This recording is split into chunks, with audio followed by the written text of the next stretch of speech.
The crack of the auctioneer's gavel echoed through the packed community hall, silencing every whisper.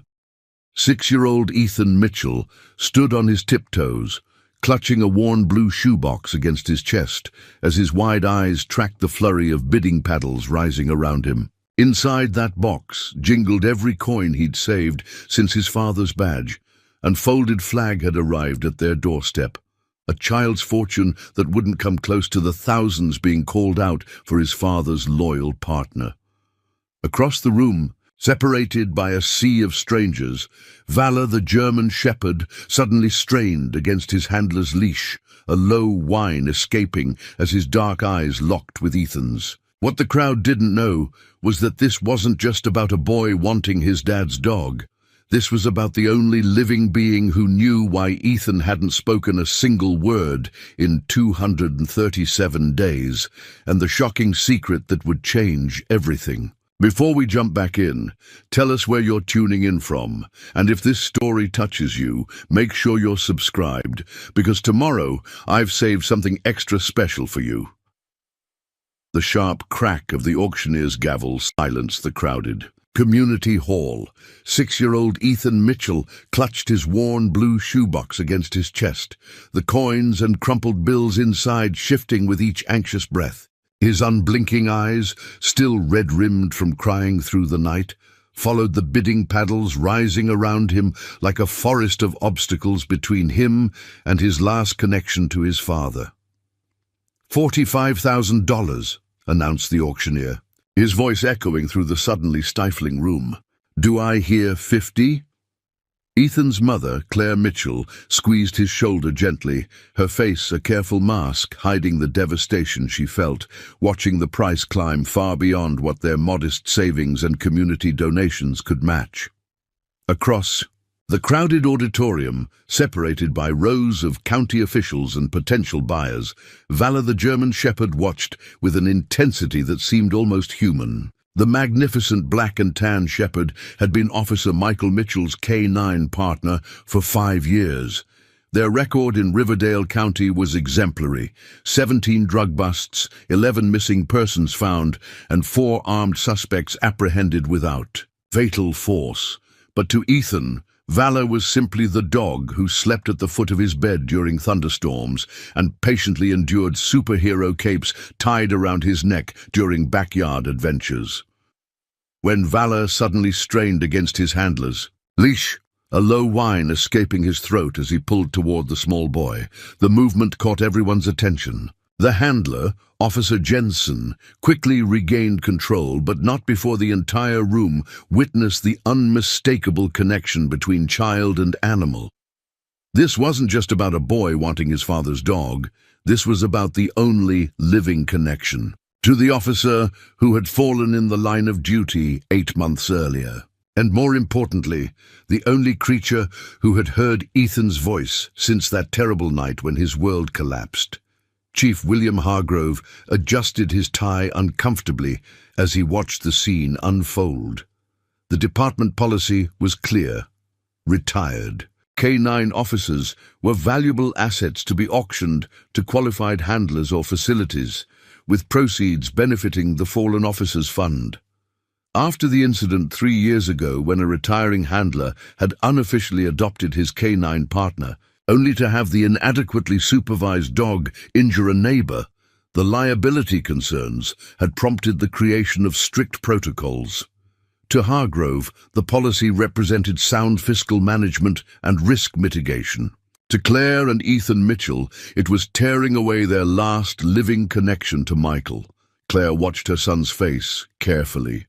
Since Michael's death, Ethan had retreated into a world of silence that no amount of therapy or encouragement had penetrated. Selective mutism, the specialists called it, a manifestation of trauma that had locked his voice away from everyone except, inexplicably, Valor. During their weekly supervised visits to the K-9 facility, security cameras had captured Ethan's lips moving as he whispered into the shepherd's attentive ear, though no microphones had recorded what secrets he shared. The transformation during these visits was remarkable. Ethan's perpetually tense shoulders would relax, his solemn expression would soften, and for those brief moments, Claire could glimpse the carefree child who existed before tragedy struck. 50,000, called a deep voice from the back of the room. Alexander Bennett, CEO of Elite Canine Securities, raised his paddle with casual confidence. His company specialized in providing trained protection dogs to wealthy clients, and Valor's impeccable bloodline and training represented a valuable acquisition. Claire's heart sank. Their GoFundMe campaign had raised just over $12,000, a substantial amount that had given them hope until they'd arrived at the auction and witnessed the caliber of interested buyers. She glanced down at their bid card, then at Ethan's shoebox. The carefully counted $213, $76 inside, represented every birthday dollar, tooth fairy quarter, and allowance penny he'd saved. As the bidding approached $60,000, Claire felt Ethan's small hand slip from hers. Before she could react, he had stepped into the center aisle, still clutching his shoebox. The room fell silent as the small boy in the too large, navy blue suit, his father's uniform tie clip carefully pinned to his collar, walked toward the front with solemn determination. Officer Jensen, who had been holding Valor's leash, tensed visibly. The shepherd's attention remained fixed on Ethan, his training keeping him in position, despite his obvious desire to approach the boy. When Ethan reached the front, he placed his shoebox on the edge of the stage and carefully opened it, revealing the meticulously arranged coins and small bills inside. With trembling fingers, he removed a folded piece of paper from his pocket and handed it to the auctioneer. The auctioneer, a veteran of 30 years who prided himself on professional detachment, found himself momentarily speechless as he read the carefully printed note. Clearing his throat, he addressed the hushed room. "I have a special bid from young Mr. Mitchell," he announced, his voice softer than it had been all evening.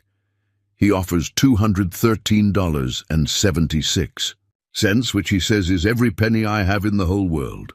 He also offers—" The auctioneer paused, emotion threatening his composure, "his Batman collection and his promise to walk Valor every day, even when it rains." A ripple of emotion passed through the crowd. Claire pressed her hand to her mouth, tears spilling freely. Even Chief Hargrove shifted uncomfortably in his seat, his rigid adherence to protocol suddenly feeling hollow against the pure emotion of a child's offer. Alexander Bennett, whose paddle had last registered the $60,000 bid, studied the small boy with narrowed eyes. His expression revealed nothing of his thoughts as he watched Ethan stand unflinching before the crowd, his small shoulders squared with determination. From the back of the room, a woman in a charcoal grey suit observed the proceedings with unusual intensity. Dr. Rebecca Collins, director of the renowned Children's Trauma Recovery Center, had arrived late and taken a position near the exit. Though she hadn't participated in the bidding, her attention hadn't wavered from Ethan and Valor since she'd entered.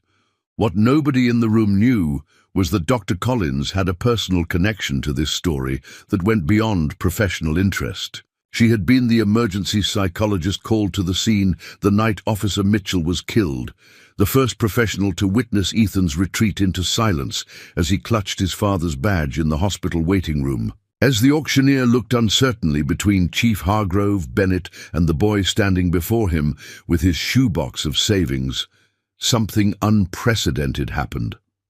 Valor, the perfectly trained K9 officer who had never broken position without command in 5 years of service, suddenly slipped free from Officer Jensen's momentarily loosened grip. The German shepherd moved with purposeful calm through the startled crowd, his path direct and unwavering until he reached Ethan. Instead of jumping or showing excitement, he simply sat at perfect attention beside the boy, precisely as he would have positioned himself next to Officer Mitchell during an official ceremony. Ethan's hand instinctively found its place on Valor's shoulder. the exact position his father had used when issuing commands. For a breathless moment, the assembled crowd witnessed something that transcended department protocol or auction bids, the unmistakable bond between a boy and the dog who had been his father's loyal partner.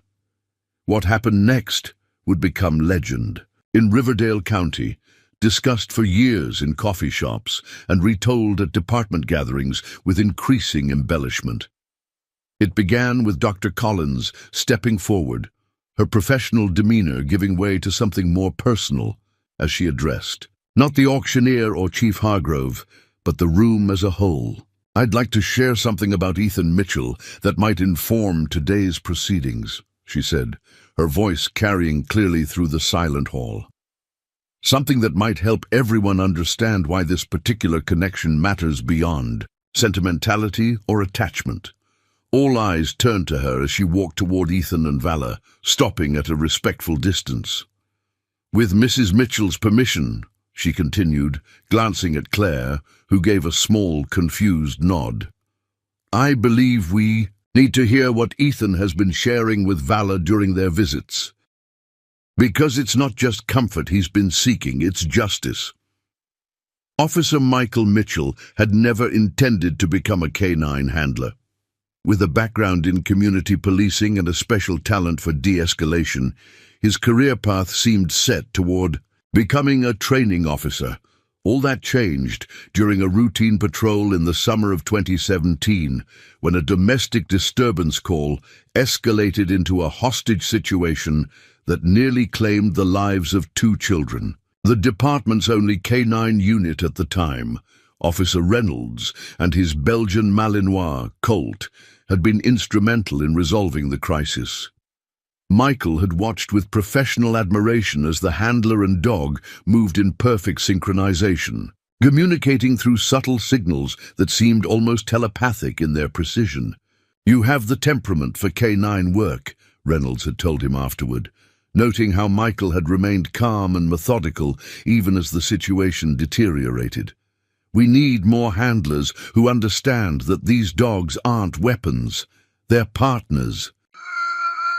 3 months later, Michael enrolled in the specialized K9 handler training program. His natural patience and consistent demeanor made him an ideal candidate, though the physical demands pushed him beyond anything he'd experienced in standard police training.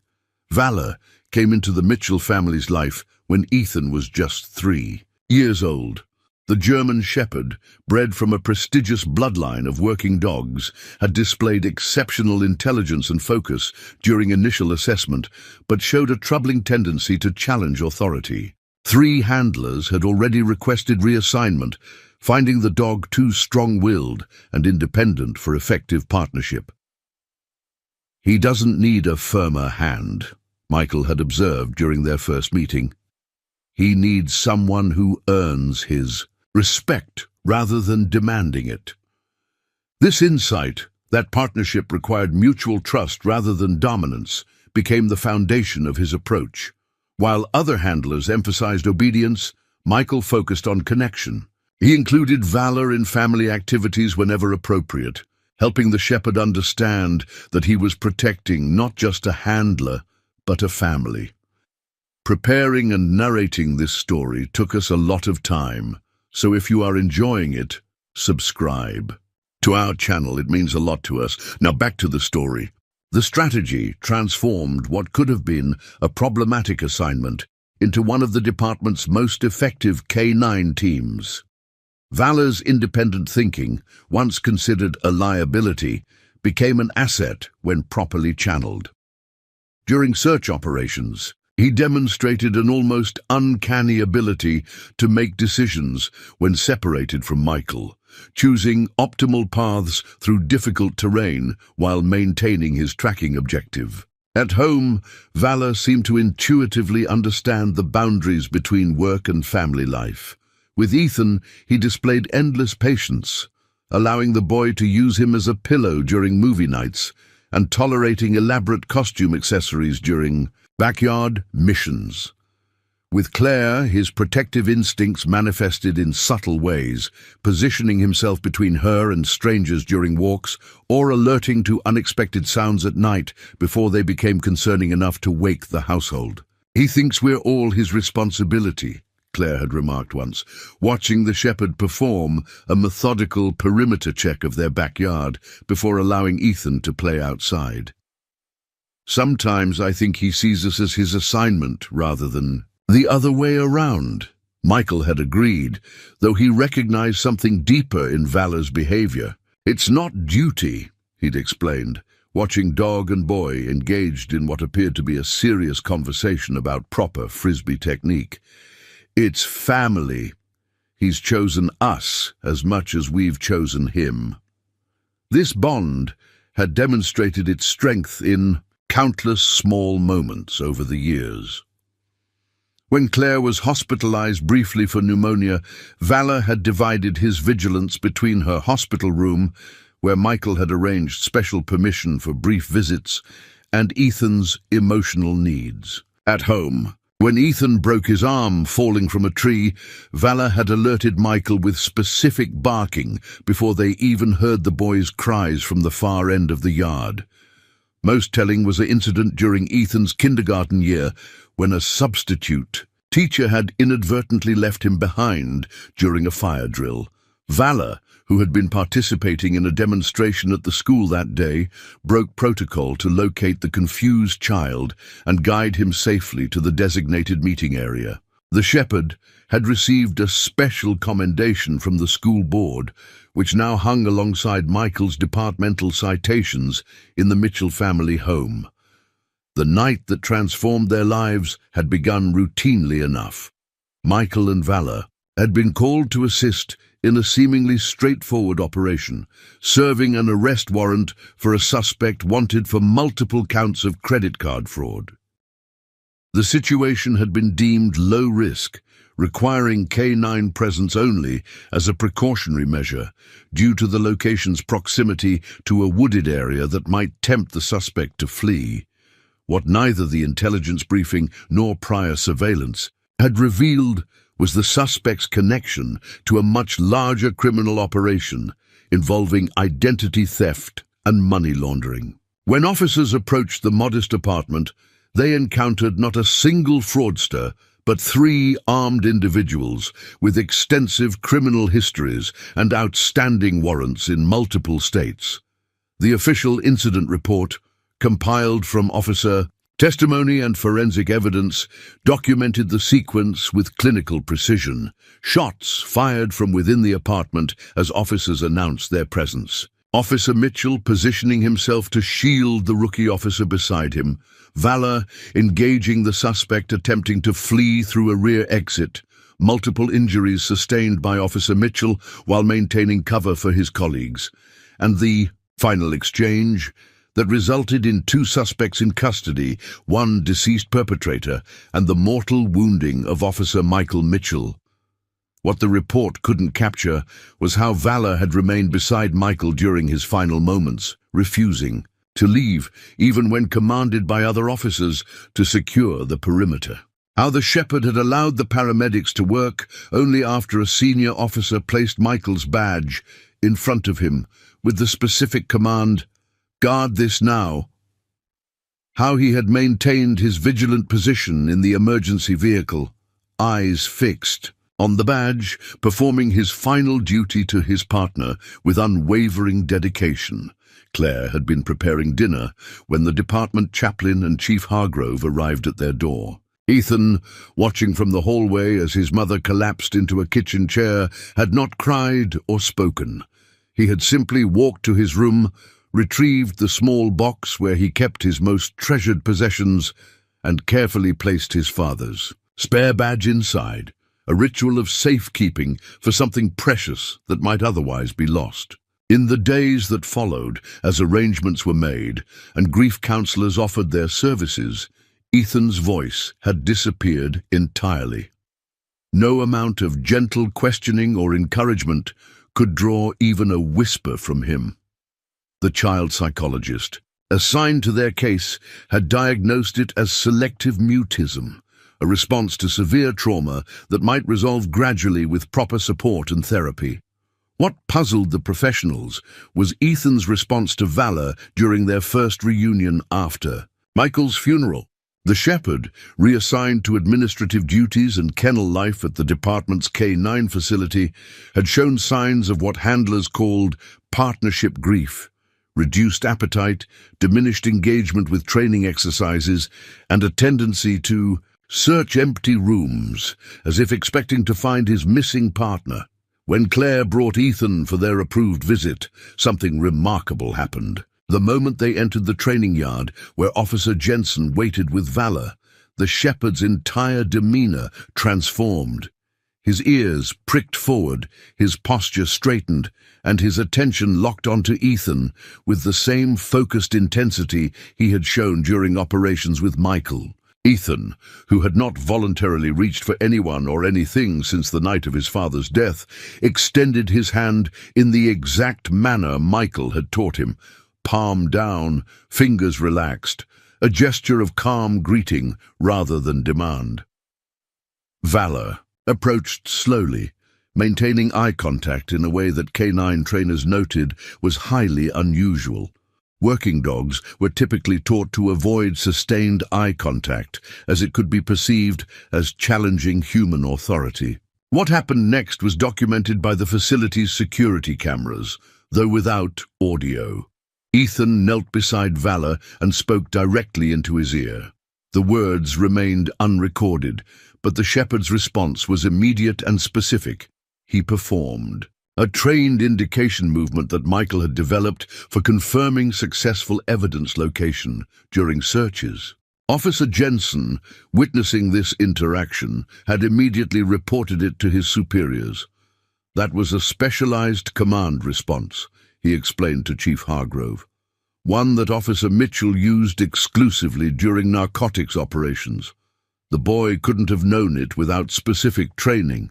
This unexpected development had prompted the department to approve weekly visits between Ethan and Valor, ostensibly for therapeutic purposes, but with increasing professional curiosity about what exactly transpired during these encounters. Security footage consistently showed Ethan whispering to Valor, followed by the shepherd displaying various trained responses, specific positions, alert indications, even evidence-marking behaviors that were part of his professional repertoire. Dr. Sarah Lambert, the child psychologist working with Ethan, had observed these interactions with growing excitement. "He's using the dog as a communication bridge," she'd explained to Claire. "Something about Valor creates a safe space where his voice can exist again. This connection isn't just emotionally significant, it's potentially his pathway back to verbal communication." What nobody understood yet was why Ethan spoke only to Valor, or what information he was sharing during these whispered exchanges. The shepherd's trained responses suggested something more complex than simple comfort-seeking, but without audio recording, the content remained a mystery that Ethan refused to illuminate through writing or other communication methods. As Valor's impending retirement approached, Claire had naturally assumed they would be given the opportunity to adopt him. The shock of learning about the department's auction policy had been compounded by the realization that commercial interests valued the shepherd at prices far beyond their means. Their hastily organized GoFundMe campaign and community fundraising efforts had generated impressive support, yet still fell drastically short of the amounts professional bidders would likely offer. Chief Hargrove had not been unsympathetic to their situation, but his responsibility to department policy and liability concerns outweighed personal considerations. "The auction system exists for valid reasons," he had explained during a meeting. In his office, where plaques commemorating Michael's service hung prominently on the wall, Valor represents a significant investment of training and resources. His genetics and capabilities are valuable assets for future service or breeding programs. What remained unspoken in these discussions was the reality that Valor himself had changed since Michael's death. Handlers reported subtle but significant shifts in his behavior, a hesitation before certain commands, a restlessness during training exercises, an occasional scanning of entry points as if expecting someone to arrive. Only during his sessions with Ethan did he display the complete focus and engagement that had characterized his work with Michael. As Dr. Collins stepped forward in the auction room, preparing to reveal what she had learned about Ethan's private communications with Valor, the atmosphere crackled with tension.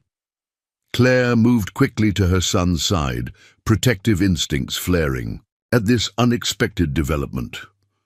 Chief Hargrove straightened in his chair, professional concern evident in his sudden alertness. Dr. Collins stopped at a respectful distance from Ethan and Valor, her expression conveying both professional authority and personal compassion. What I'm about to share comes from my specialized work in childhood trauma response, she explained, addressing her words primarily to Chief Hargrove.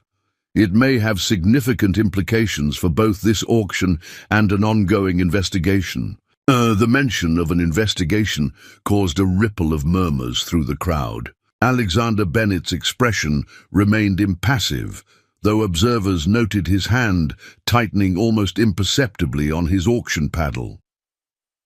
During my initial assessment of Ethan after his father's death, Dr. Collins continued, I noted something unusual in his selective mutism pattern. Unlike typical trauma response, his silence seemed motivated not by psychological shutdown, but by a specific intention to withhold information. She glanced at Ethan, who stood motionless beside Valor, his small hand resting on the shepherd's shoulder in a gesture eerily reminiscent of his father's handling position. I believe, Dr. Collins said, her voice carrying clearly through the hushed room, that Ethan Mitchell isn't simply finding comfort with Valor. He's continuing his father's final investigation through the only witness who was present when Officer Mitchell discovered something that ultimately cost him his life. Dr. Rebecca Collins maintained a careful distance from Ethan and Valor as she continued addressing the silent auction room. Years of experience working with traumatized children had taught her the delicate balance between advocacy and protection. She needed to reveal enough to halt this auction without exposing Ethan to further trauma or potential danger. 8 months ago, I was called to Riverdale Memorial Hospital to provide emergency psychological support for a child who had just lost his father, she explained, her professional tone masking the emotion she still felt recalling that night. What I encountered was unusual, even in my field of specialization. Ethan wasn't displaying typical shock responses. He was alert, hypervigilant, and absolutely determined not to speak. Claire Mitchell moved protectively closer to her son, her expression a complex mixture of confusion and dawning realization. She had always assumed Ethan's silence was a reaction to trauma, not a deliberate choice. In my initial assessment, Dr. Collins continued, I noted something Officer Mitchell's supervising lieutenant mentioned at the hospital, that Michael had been conducting an unofficial investigation in the weeks before his death. Something he hadn't fully documented in departmental records. Chief Hargrove straightened in his seat, his professional demeanor temporarily disrupted by surprise. That's the first I'm hearing of any unofficial investigation, he stated firmly. Dr. Collins nodded acknowledgement, because Officer Mitchell was keeping it compartmentalized, sir. According to his lieutenant, he had concerns about potential information leaks within the department itself. This revelation sent a murmur through the assembled officers. Alexander Bennett shifted in his seat, his expression remaining carefully neutral as he caught the eye of a man in an expensive suit sitting 3 rows behind him, District Attorney Raymond Vance, whose presence at a canine auction suddenly seemed less coincidental. 2 months ago, Dr. Collins continued, I was granted permission to observe Ethan's supervised visits with Valor. What I witnessed wasn't simply a child finding comfort with a familiar animal. I observed a purposeful, methodical pattern of communication. She turned toward Officer Jensen, who had been Valor's handler since Michael's death. You reported that Ethan was somehow triggering trained responses from Valor, specific indications that corresponded to Officer Mitchell's command protocols. Jensen nodded confirmation. The dog was displaying search and alert behaviors I've only seen during active operations. Some were specific signals developed between Valor and Officer Mitchell that aren't in our standard training protocols.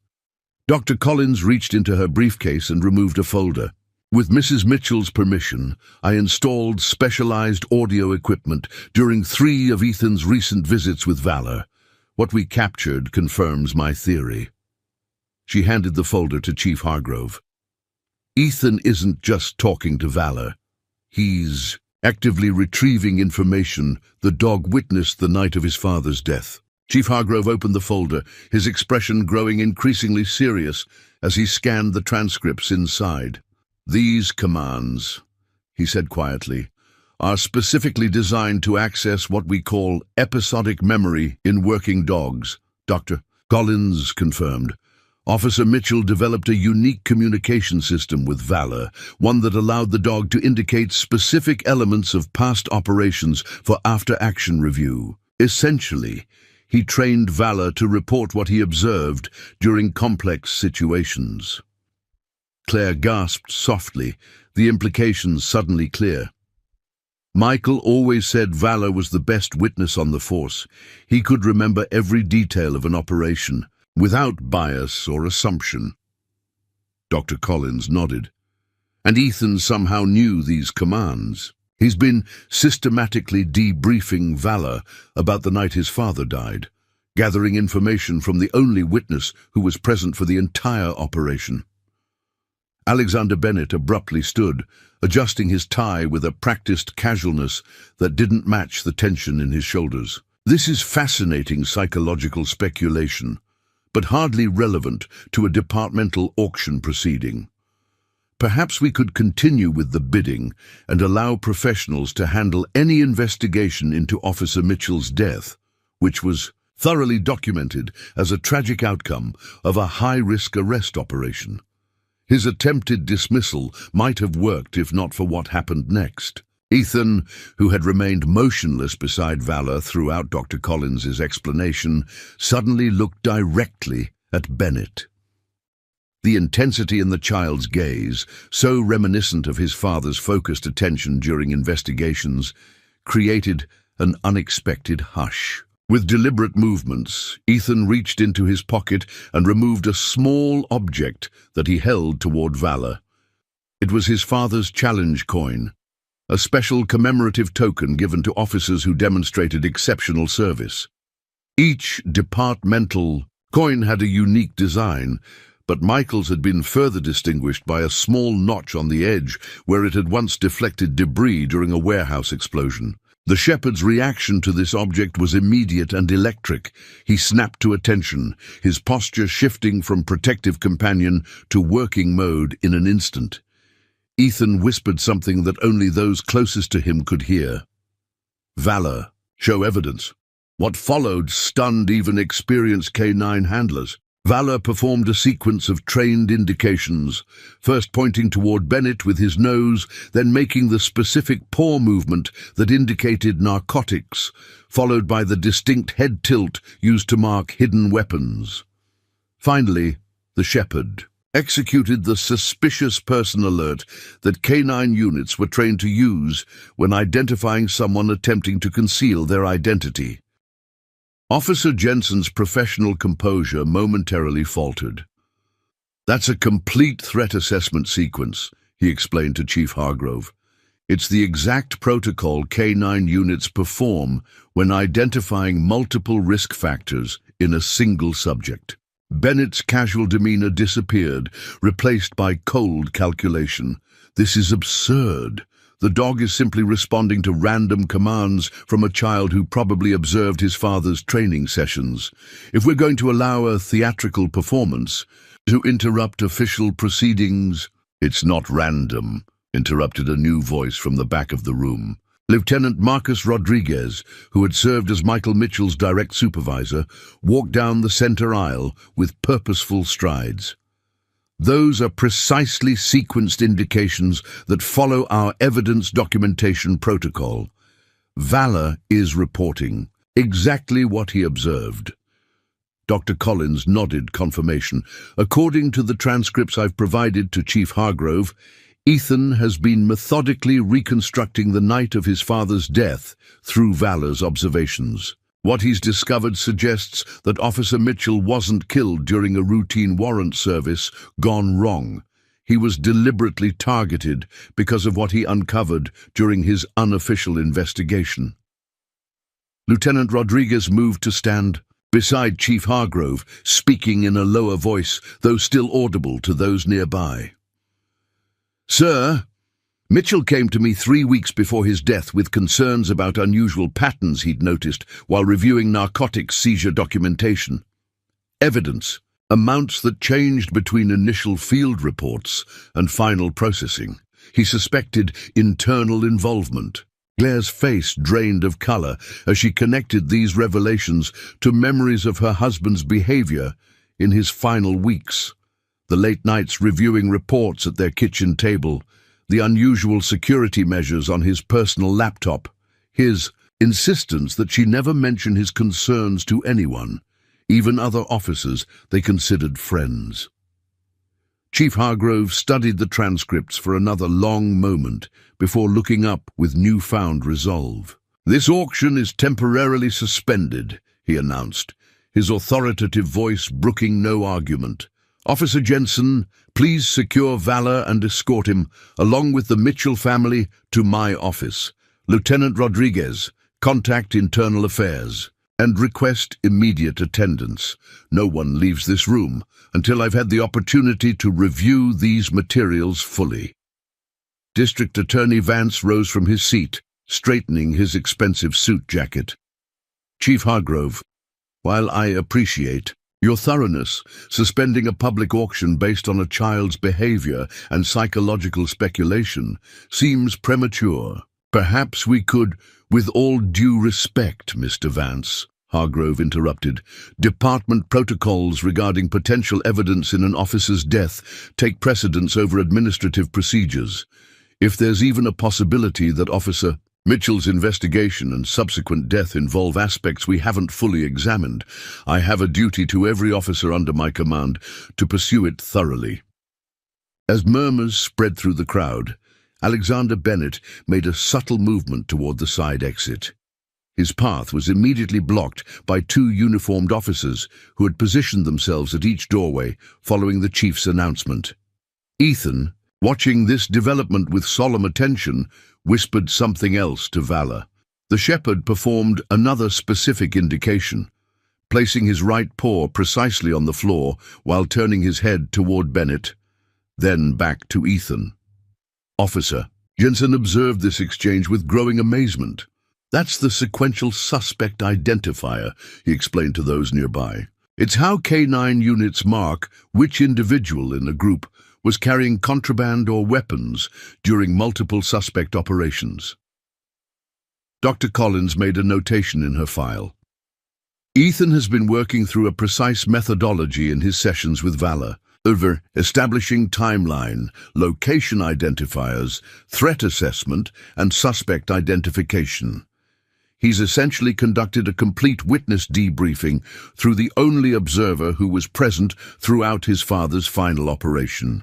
Claire knelt beside her son, her eyes searching his face with new understanding.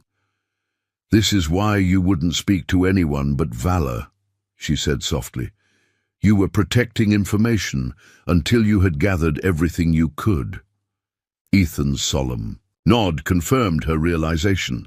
For the first time in 8 months, he spoke to someone other than Valor, a single word whispered so quietly that only his mother could hear. Dangerous. The implications of this situation expanded beyond a simple department auction into something far more significant. What had begun as a child's desperate attempt to maintain connection with his father's canine partner had revealed itself as something far more profound, a silent investigation conducted by a 6-year-old boy who had somehow understood that his father's loyal partner carried crucial evidence that adult authorities had overlooked. As Chief Hargrove issued additional directives and the crowd's confusion transformed into tense speculation, Claire maintained her protective position beside Ethan and Valor. The shepherd, sensing the changing dynamics, shifted to a more alert posture, the same stance he had taken countless times when Michael had encountered potentially volatile situations. Lieutenant Rodriguez approached them with careful respect. "Mrs. Mitchell," he said quietly, "I owe you and Ethan an apology. Michael came to me with his concerns, and I advised him to gather more evidence before we took it up the chain of command. If I had realized the danger he was in—" Claire shook her head. "Michael always said you were the only supervisor he trusted completely. He would have made the same decision to verify everything thoroughly before making accusations." The lieutenant knelt to Ethan's eye level, his expression reflecting both professional respect and genuine emotion. "You've done something extraordinary, son. You understood what your father was working on and found a way to continue his investigation when everyone else had moved on. That's the kind of determination and intelligence that made your dad one of our finest officers." Ethan maintained his solemn expression, but a subtle straightening of his shoulders revealed the impact of this acknowledgement. His hand remained on Valor's shoulder, the connection between them visibly reinforced by the unfolding events. As they prepared to follow Chief Hargrove to continue this unexpected development, Dr. Collins approached with one final observation. "What Ethan has accomplished goes beyond remarkable," she told Claire quietly. "He found a communication pathway that adults would never have considered, and he pursued it with extraordinary patience and methodology. Once he feels safe enough to fully share what he's learned, I believe you'll find he hasn't been silent. Because of trauma, he's been silent because he was working." For the first time in months, Claire felt something beyond grief and concern for her son's psychological state. A new emotion emerged: pride, mixed with amazement at the depth of understanding and determination this small boy had demonstrated. Michael's son had indeed inherited his father's unwavering commitment to justice, finding a way to continue a crucial investigation when all official channels had considered the case closed. As they exited the auction room under the watchful eyes of uniformed officers, Ethan's posture mirrored Valor's, alert, purposeful, and ready to reveal truths that had remained hidden for too long. The shoebox of savings remained on the auction table, its contents insignificant compared to the value of what this child had already contributed to his father's legacy. The investigation that would follow would reshape the Riverdale Police Department and ultimately reveal connections that extended far beyond county lines into a complex network of corruption and criminal enterprise. But in this moment, what mattered most was a boy who had found his purpose and perhaps soon would find his voice again beyond the whispers shared with a loyal German shepherd who had kept faith with both his handler and his handler's son. Inside Chief Hargrove's office, the atmosphere was charged with a tension that even Valor seemed to sense, his alert posture maintained as he positioned himself between Ethan and the door. Lieutenant Rodriguez and Officer Jensen stood near the window, speaking in hushed tones while occasionally glancing at the thick personnel file open on the conference table. Dr. Collins sat beside Claire, reviewing her notes and periodically checking Ethan's emotional state with practiced, unobtrusive observation. Chief Hargrove entered, followed by Captain Diana Foster from Internal Affairs, a formidable woman whose reputation for incorruptible thoroughness had earned her both respect and resentment throughout the department. Her presence signaled the seriousness with which the chief was treating these unexpected revelations.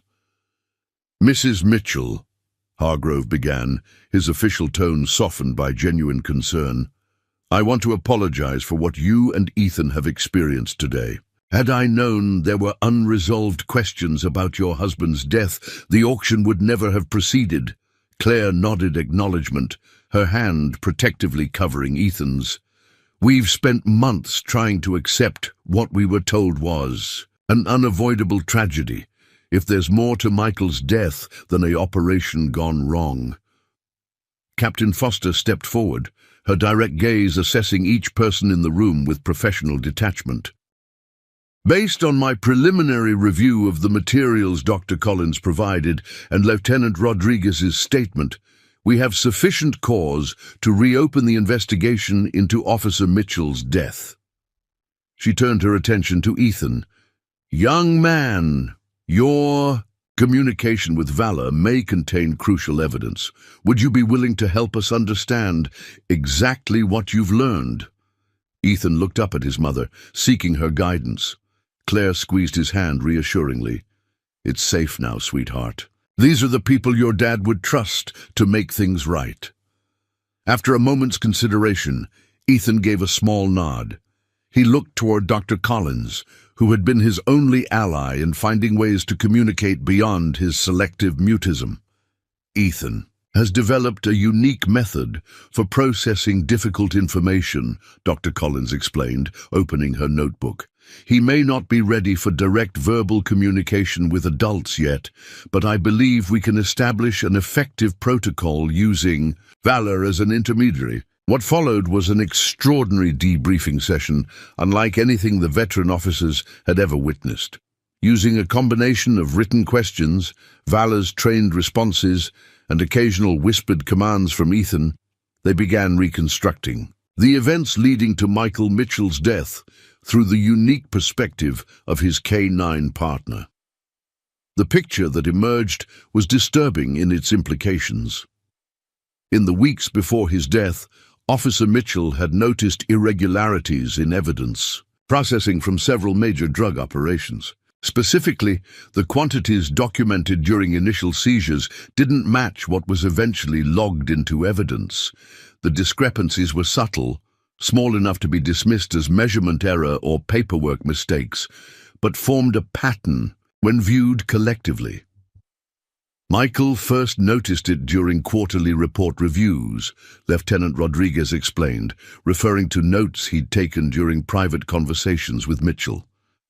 He was meticulous about documentation, always. Had been, when he spotted variations between field reports and evidence logs in 3 separate cases, he began looking deeper. What Mitchell discovered was a sophisticated operation. Portions of seized narcotics were being diverted before final processing, replaced with diluted substitutes that maintained approximate weight but significantly reduced street value. The scheme required coordination between officers in the field, evidence processing personnel, and someone with sufficient authority to alter or approve modified documentation. "He came to me with preliminary findings," Rodriguez continued, his expression revealing lingering guilt. "I advised caution, told him to gather more concrete evidence before we took it up the chain of command. We both knew making accusations of internal corruption without ironclad proof could destroy his career if he was wrong." Claire's face reflected painful recognition. "That's why he was reviewing case files at home. He told me he was studying for the sergeant's exam, but he was actually building his case."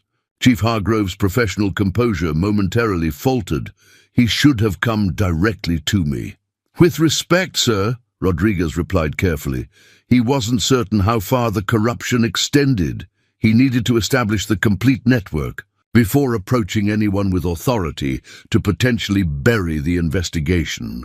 As they continued piecing together the timeline, Ethan's role in preserving crucial evidence became increasingly clear. On the night of his father's death, he had overheard a phone conversation that adults had assumed he was too young to understand or remember.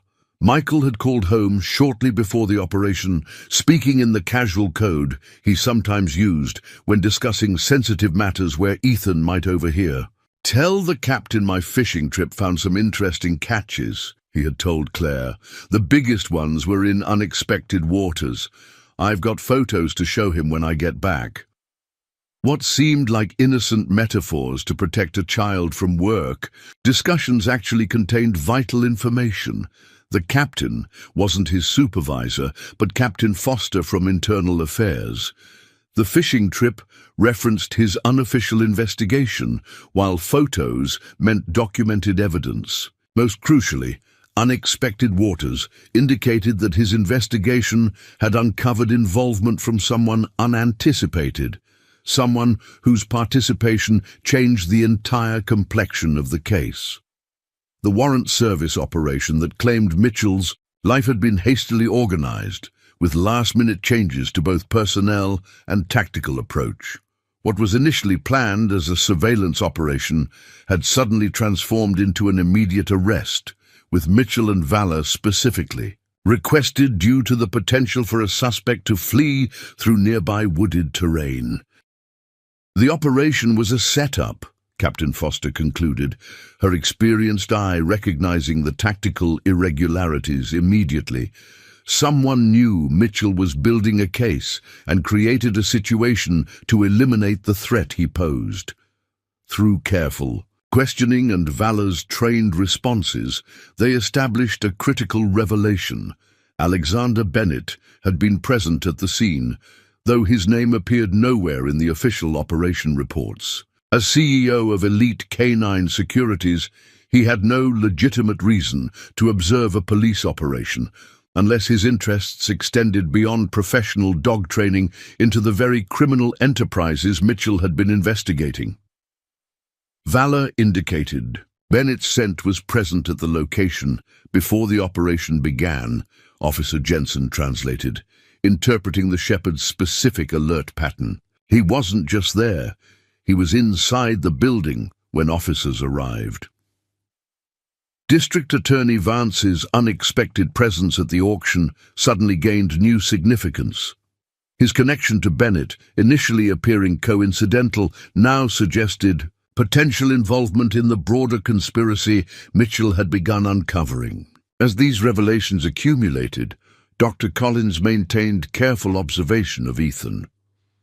"He's processing this information remarkably well," she noted quietly to Claire. "Children often develop extraordinary coping mechanisms when faced with traumatic situations beyond their control. Ethan's approach, methodically gathering information through Valor before speaking to adults, demonstrates sophisticated protective instincts." Claire watched her son with a mixture of heartbreak and profound pride. He's so much like Michael, the patience, the attention to detail, the absolute determination to uncover the truth, no matter how long it takes. Chief Hargrove, who had been increasingly silent as the evidence mounted, finally spoke with quiet authority. "Captain Foster, I want a complete reassessment of the Mitchell case, starting immediately. Lieutenant Rodriguez, coordinate with cybercrime to retrieve all data from Officer Mitchell's department computer and any personal devices his family is willing to provide. Officer Jensen, I want Valor's service record thoroughly reviewed, with particular attention to any operations involving the suspects we've identified." He turned to Claire and Ethan, his official demeanor softening. "Mrs. Mitchell, I give you my word that we will pursue this investigation wherever it leads, regardless of who might be implicated. Your husband was one of our finest officers, and we failed him once. We won't fail him again." Ethan, who had remained largely silent throughout this extended debriefing, suddenly reached into his pocket and removed a small USB drive attached to a Riverdale Police Department keychain. With solemn purpose, he placed it on the conference table and slid it toward Chief Hargrove. The adults stared in collective astonishment at this unexpected development. Claire was the first to find her voice. "Ethan, where did you get that?" Instead of answering directly, Ethan whispered another command to Valor. The shepherd performed the specific indication that K9 units used to mark the successful completion of evidence recovery missions. Dr. Collins leaned forward, her professional interest piqued. "Ethan, can you show us how you found this?" For the first time since entering the room, Ethan spoke audibly, though his voice remained soft from disuse. "Dad's emergency protocol, for when things go really wrong." Michael Mitchell, it seemed, had prepared for the possibility that his investigation might place him in danger. He had created a safeguard that only his family would recognize, a simple protocol disguised as a game he played with Ethan. "The treasure map," Claire whispered, sudden understanding dawning in her eyes. Michael used to create scavenger hunts for Ethan around the house. He called them treasure maps, but they were actually teaching Ethan how to follow security protocols. The last one was different, more serious. He made Ethan practice it several times the week before he died. Ethan nodded confirmation. "Dad said if something bad happened, I should wait until it felt safe, then follow the map to find the treasure. Valor helped me. Dad trained him to know where it was too." Chief Hargrove carefully picked up the USB drive, treating it with the reverence of potentially crucial evidence. Officer Mitchell created a dead man's switch and entrusted it to his 6-year-old son, he said, his voice reflecting both amazement and deep respect. He must have suspected how dangerous this information would be. Captain Foster's typically stoic expression softened momentarily. That's why he compartmentalized everything, not just to protect the investigation, but to protect his family. If no one knew Ethan had this information, no one would target him to retrieve it. The implications settled heavily over the room. Michael Mitchell hadn't just been a dedicated officer. He had been a strategic thinker who anticipated threats and created elaborate safeguards, all while disguising them as ordinary family interactions. Most remarkably, he had correctly gauged his young son's capability to understand and execute these protocols, even in the aftermath of devastating loss. Lieutenant Rodriguez shook his head in quiet amazement. Mitchell outplayed them all. They thought eliminating him would end the investigation, but he'd already ensured its continuation through the last person they'd ever suspect. Dr. Collins observed Ethan with renewed appreciation for the psychological complexity he had navigated. He understood the responsibility his father had entrusted to him, and he carried it with extraordinary care. The selective mutism wasn't just trauma response. It was a strategic choice to protect information until he could determine who was safe to trust. As the adults processed these revelations, Ethan remained beside Valor, his hand resting on the shepherd's shoulder in the position that had become his anchor throughout this ordeal. The weight he had carried silently for 8 months had finally been transferred to appropriate authorities, though his vigilance remained evident in his attentive posture and careful observation of every reaction in the room. Chief Hargrove secured the USB drive in an evidence envelope, his movements deliberate and precise. "Mrs. Mitchell, I believe we've asked enough of Ethan for today. Officer Jensen will escort you home with a security detail. Captain Foster will coordinate with you regarding next steps in the investigation." He knelt to address Ethan directly, his authoritative presence softened by genuine respect. "Son, what you've done would be remarkable for an officer with years of training, let alone a boy your age. Your father would be incredibly proud of your courage and dedication." For the first time since the meeting began, Ethan's solemn expression gave way to something lighter. Not quite a smile, but a visible release of tension that suggested the beginning of healing. His next words, though still quiet, carried clearly enough for everyone to hear. "Can Valor come home with us now?" Chief Hargrove's office fell silent as Ethan's question hung in the air. The simple request, "Can Valor come home with us now?" carried the weight of everything this child had endured and accomplished. After methodically preserving evidence, conducting his silent investigation, and finally transferring crucial information to the proper authorities, Ethan's primary concern remained the loyal partner who had been his only confidant through months of isolation and determination. Chief Hargrove exchanged glances with Captain Foster, whose slight nod conveyed her professional assessment. The shepherd wasn't just a beloved pet, or even a standard police K9. He was now a material witness in a reopened investigation into an officer's death. More importantly, he represented the most effective protection and support system for a child who had just become the department's most valuable witness. "Yes," Chief Hargrove confirmed, his decisive tone brooking no argument from any potential departmental objections. "Effective immediately, Valor is officially reassigned to protective duty for the Mitchell family. Officer Jensen will handle the transfer paperwork and coordinate a security protocol." The formal language couldn't disguise the emotion behind this decision. Everyone present understood this wasn't merely an administrative reassignment, but the restoration of a crucial connection that should never have been threatened in the first place. Officer Jensen moved immediately to complete the necessary forms, efficiently bypassing standard procedures that would have required committee review and extended processing times. "I'll have everything finalized within the hour, sir," he confirmed, already documenting the unique circumstances that justified expedited handling. Claire squeezed Ethan's shoulder gently, tears shimmering in her eyes. "He's coming home, sweetheart, for good this time."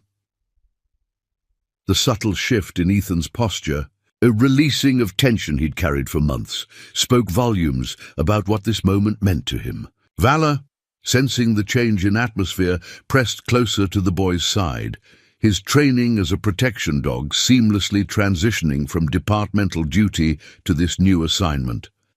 As preparations were made for the Mitchells to leave with appropriate security measures in place, Lieutenant Rodriguez approached Claire privately.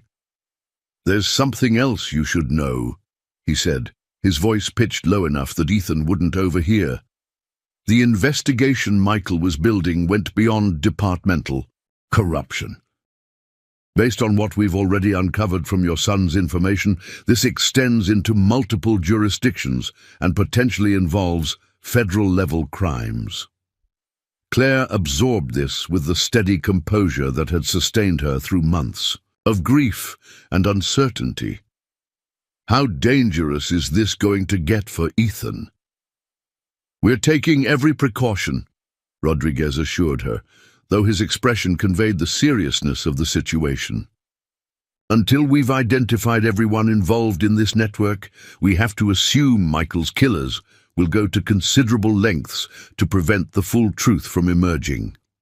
Claire nodded, her gaze traveling to her son, who was now receiving instruction from Officer Jensen on Valor's official commands and protocols. "Ethan's been living with this knowledge for 8 months, Lieutenant. He understood the danger well enough to maintain absolute silence until he found someone he could trust. He's stronger than anyone realizes."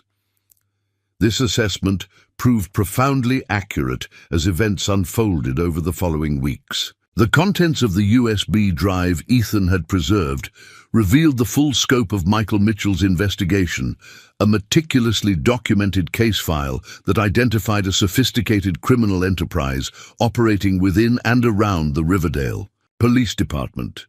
The corruption extended from patrol officers who selectively enforced laws based on payments, to evidence technicians who altered documentation, to high-ranking officials who directed investigations away from certain targets. Most damning were the financial records Michael had obtained, showing payments between Alexander Bennett's security company and offshore accounts connected to District Attorney Vance. These transactions corresponded precisely with major narcotics, cases that had been either dismissed due to evidence issues or resolved with inexplicably lenient plea agreements. The investigation expanded rapidly, with Captain Foster coordinating with FBI agents who specialized in public corruption cases. As predicted, the criminal network responded with increasing desperation as their operations began to unravel. 2 evidence technicians implicated in the scheme disappeared the night before scheduled interviews.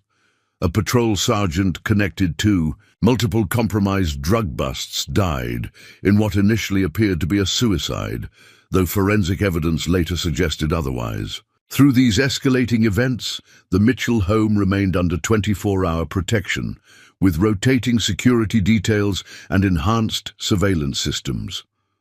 Valor proved invaluable during this period, his specialized training allowing him to detect potential threats before they materialized. On 3 separate occasions, the Shepherd alerted to surveillance attempts targeting the residents, each time enabling security personnel to intercept individuals conducting reconnaissance on behalf of increasingly desperate conspirators. Perhaps most remarkable was Ethan's transformation during this challenging time. With Valor now permanently by his side and the burden of his secret mission lifted, the boy gradually emerged from his self-imposed silence.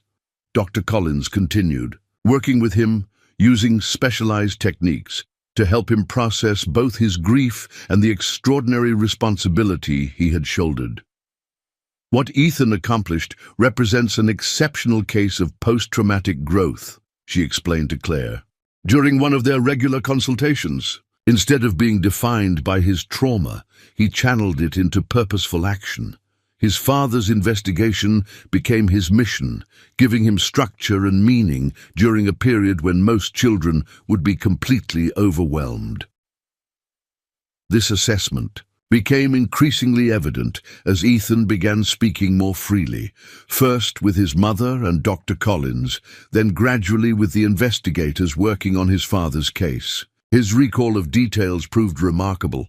Conversations overheard, patterns observed, subtle connections his father had discussed during family dinners that seemed innocuous at the time, but held significant meaning when viewed in context.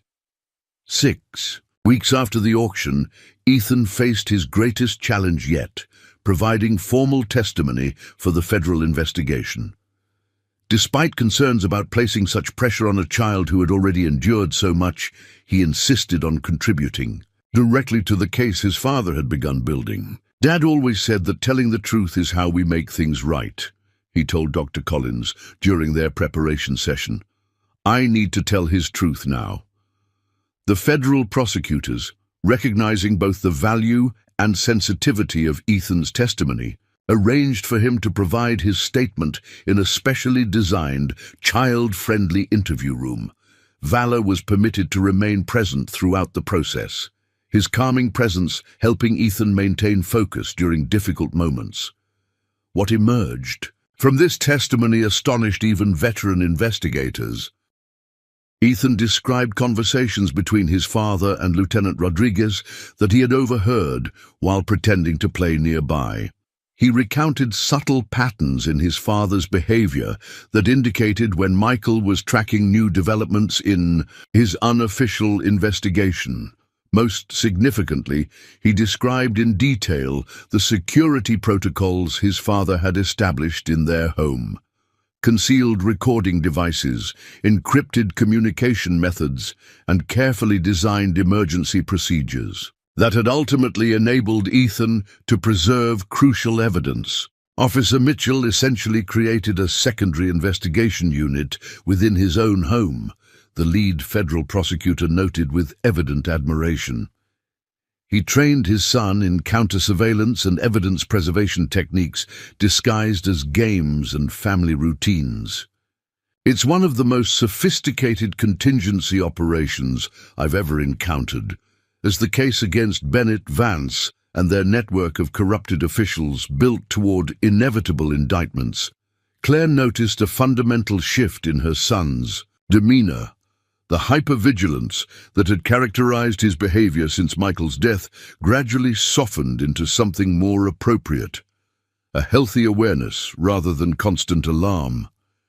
His words, initially offered only when necessary, began flowing more naturally, especially when describing adventures with valor or recounting positive memories of his father. One evening, as they sat on the back porch, watching Valor perform his customary perimeter check of their yard, a habit the shepherd maintained despite no longer being on active duty, Ethan surprised his mother with an observation that revealed how deeply he had processed recent events. "Dad's not really gone," he said quietly, tracking Valor's methodical movements through the twilight shadows. "His work is still happening. His partner is still working. His case is still going. It's like he just passed it to us to finish." Claire put her arm around her son's shoulders, struck by the profound wisdom in his perspective. "That's exactly what he would say. Your father always believed that important work continues, even when the person who started it can't be there to finish it." Ethan nodded, his expression thoughtful. "That's why he made sure Valor and I both knew what to do next. He trusted us to keep going." This conversation marked a turning point in their shared grief journey. Michael's absence remained a painful reality, but his presence, through his work, his values, and the mission he had entrusted to them, provided a framework for moving forward with purpose rather than simply surviving the aftermath of loss. The department's formal recognition of this contribution came 2 months later, when Chief Hargrove presented Ethan with a specially commissioned civilian service medal during a private ceremony at their home. The inscription read simply, "For extraordinary courage and dedication to justice in the finest tradition of law enforcement." As Ethan accepted this recognition, standing straight-backed with Valor at perfect attention beside him, the assembled officers witnessed something remarkable. A child who had forged his own path to healing by continuing his father's mission of truth and accountability. Officer Jensen, who had become a regular presence in their lives through his continued training work with Valor, captured the sentiment felt by many. Michael Mitchell's legacy isn't just in the case he built, or even the corruption he exposed. It's standing right here. A son who understood that courage isn't about being fearless, but about doing what's right even when you're afraid. For Ethan, this recognition represented not an endpoint, but a milestone in an ongoing journey. The official inquiries would continue for months, possibly years. The full network of corruption would require painstaking investigation to completely dismantle. But the fundamental truth had been established. One officer's integrity, preserved and extended through his son's remarkable determination, had ultimately prevailed against a system designed to bury uncomfortable truths. That evening, as Claire tucked Ethan into bed with Valor settled in his customary position on the floor nearby, she noticed a small addition to her son's bedside table. Beside the photograph of Michael in his dress uniform stood a carefully positioned item, his father's badge, newly returned from evidence processing, now mounted in a simple frame. "Chief Hargrove brought it today," Ethan explained, seeing her. "Notice it. He said, it belongs with us now." Claire touched the frame gently, memories washing over her of Michael polishing that badge each week, explaining to Ethan that it represented not authority, but responsibility, the duty to protect. Truth and justice regardless of personal cost. "It's perfect right there," she said softly. As she turned out the light, Claire heard Ethan whisper something to Valor in the darkness, not the specialized commands from their investigation, but something much simpler. "Mission complete, boy. Good job." The shepherd's contented sigh seemed to agree. Their extraordinary partnership, forged through grief, sustained by purpose, and ultimately triumphant against powerful opponents, had transformed a story of loss into one of profound justice. Michael Mitchell's legacy continued, not just in the case that would bring his killers to justice, but in the unbreakable bond between a boy and the loyal partner who had helped him find his voice and his courage when both seemed lost forever. 3 months after the dramatic auction that had altered the course of their lives, Ethan and Claire Mitchell found themselves adjusting to a new normal. Their home, once a sanctuary of grief and silent determination, had transformed into an operations center of sorts, a secure location where investigators still occasionally gathered to review evidence or conduct sensitive interviews related to the expanding corruption case.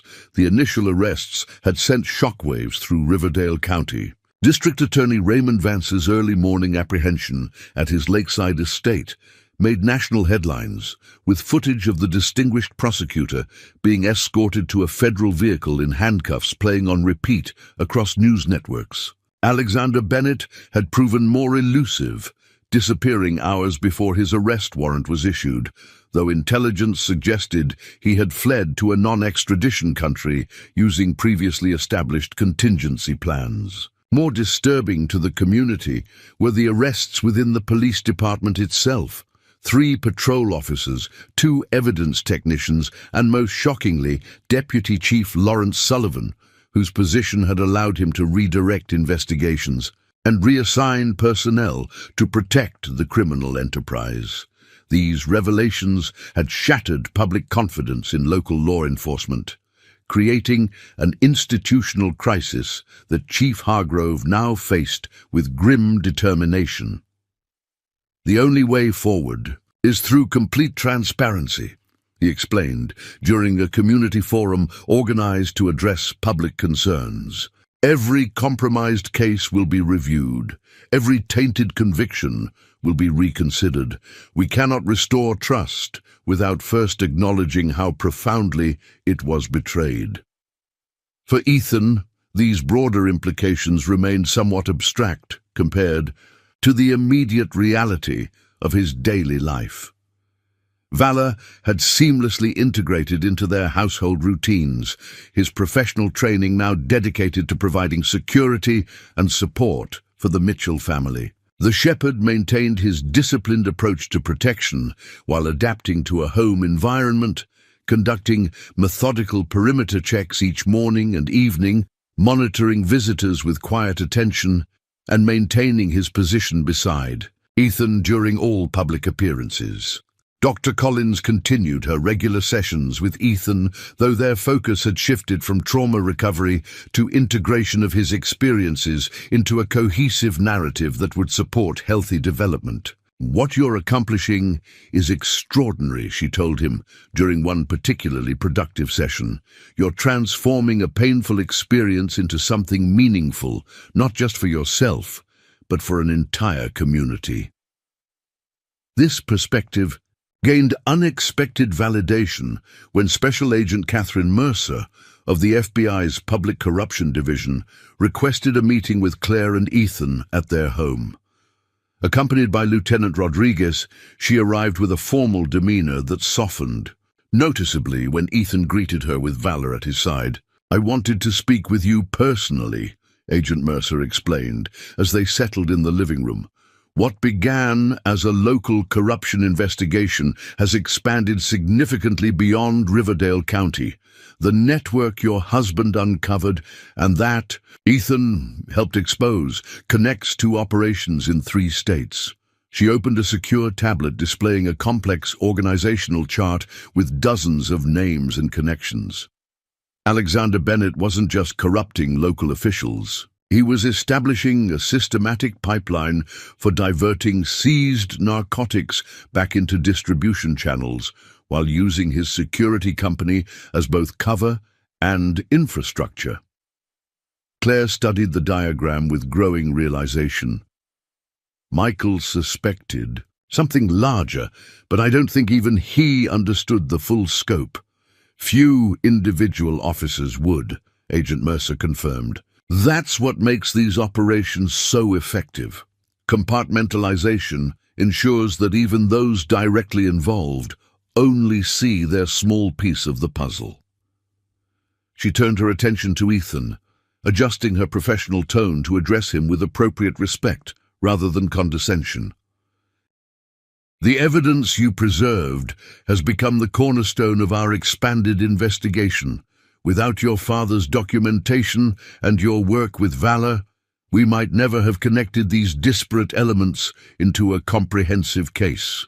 Ethan absorbed this information with the same thoughtful consideration he brought to all aspects of the investigation. Dad always said that good police work is like building with blocks. You start with one solid piece, then add others until you can see the whole picture. Agent Mercer smiled, genuinely impressed by his insight. That's exactly right. And the foundation block you provided has allowed us to construct a case that will impact law enforcement integrity across multiple jurisdictions. The validation from federal authorities carried significant weight, but an even more meaningful acknowledgement came from an unexpected source the following week. Claire received a call from Eleanor Ramirez, whose son's conviction on drug charges 3 years earlier had been one of the cases Michael had flagged for potential evidence tampering. "They're reopening Diego's case," Eleanor explained, her voice tight with emotion. "The federal review found inconsistencies in the evidence documentation. Exactly what your husband suspected. My son might finally get justice." This conversation led to a meeting that transformed Ethan's understanding of his father's work and his own role in continuing it. Eleanor brought photographs of her family, including Diego in his high school graduation gown just months before his arrest. She described how a promising student with a robotics scholarship had been transformed into a convicted felon based on evidence that now appeared to have been planted or tampered with. "Your father was the only officer who ever looked at Diego and saw a person worth fighting for," Eleanor explained to Ethan. "He visited me after the conviction and promised he was looking into inconsistencies in the case. I thought it was just kind words until the federal agents contacted me last week." For Ethan, this conversation provided crucial context for understanding the larger significance of their efforts. His father's investigation hadn't been merely about departmental corruption or criminal enterprises. It had been about restoring justice to individuals whose lives had been devastated by systemic abuse of power. This realization sparked something new in Ethan, a desire to share his experience in ways that might help others. When Dr. Collins suggested that speaking about his journey might benefit children facing similar trauma, he initially hesitated, the habit of silence and secrecy still deeply ingrained. "You don't have to decide immediately," Dr. Collins assured him, "but consider that your unique perspective might provide valuable insights for both children recovering from trauma and professionals who support them." After careful consideration and discussion with Claire, Ethan agreed to participate in a specialized presentation for child psychologists and trauma specialists, with strict protocols to protect his privacy and security. The event, organized through Dr. Collins's professional network, brought together experts who worked specifically with children affected by violence or sudden loss. On the morning of the presentation, Ethan experienced a return of anxiety that had been gradually subsiding in recent weeks. Valor, attuned to these subtle shifts in his emotional state, positioned himself closer than usual during breakfast, providing tactile reassurance through his steady presence. "We can cancel if you're not ready," Claire offered, noticing her son's tension. "No one would think less of you for needing more time." Ethan shook his head, his expression reflecting the same determination that had sustained him through months of silent investigation. "Dad always said that hard things are usually the most important ones. I think this is important. With Valor at his side and Dr. Collins facilitating, Ethan addressed a room of 30 professionals dedicated to childhood trauma recovery. His presentation, carefully structured to focus on the methods he had developed rather than disturbing details, revealed sophisticated coping strategies that even experienced therapists found remarkable. "When I couldn't talk to people, I found other ways to process what happened," he explained, his voice growing steadier as he progressed. "I created systems for organizing information. I established routines that helped me feel safe. I identified the one connection, Valor, who could help me communicate when direct communication felt too dangerous." The specialists listened with rapt attention as this young boy articulated concepts that aligned with advanced therapeutic principles. Compartmentalization as a protective strategy, embodied cognition through physical routines, and the unique potential of animal-assisted processing for children experiencing communication barriers after trauma. "The most important thing I learned," Ethan concluded, Valor sitting at perfect attention beside him, "is that healing doesn't always look like what adults expect. Sometimes it looks like silence while you're figuring things out. Sometimes it looks like focusing on a mission instead of talking about feelings. Sometimes it means finding your own path when the usual paths don't work for you." The impact of his presentation extended far beyond that single event. Dr. Collins, with permission from Claire and appropriate anonymity protections, developed a case study based on Ethan's experience that would eventually be incorporated into training programs for childhood trauma specialists across the country. His methodologies, particularly the structured communication techniques he had developed with Valor, formed the foundation for an innovative therapeutic approach for children with selective mutism resulting from traumatic experiences. This unexpected legacy brought a new dimension to the Mitchell family's journey. What had begun as a personal mission to preserve Michael's investigation had expanded to influence professional practices that would benefit countless children facing similar challenges. For Claire, watching her son transform from silent witness to articulate advocate represented healing beyond anything she had dared to hope for in the dark days following Michael's death. "Your father would be amazed by what you've accomplished," she told Ethan one evening as they reviewed an outline for an expanded presentation he had been invited to deliver at a regional conference on childhood resilience. "Not just solving his case, but creating something entirely new from your experience." Ethan considered this thoughtfully, absently stroking Valor's ear as the shepherd maintained his customary position beside the boy's chair. "I think Dad would say, this is how good comes from bad things. You take what hurt you and turn it into something that helps someone else." This philosophy guided their approach as the criminal cases progressed through the justice system.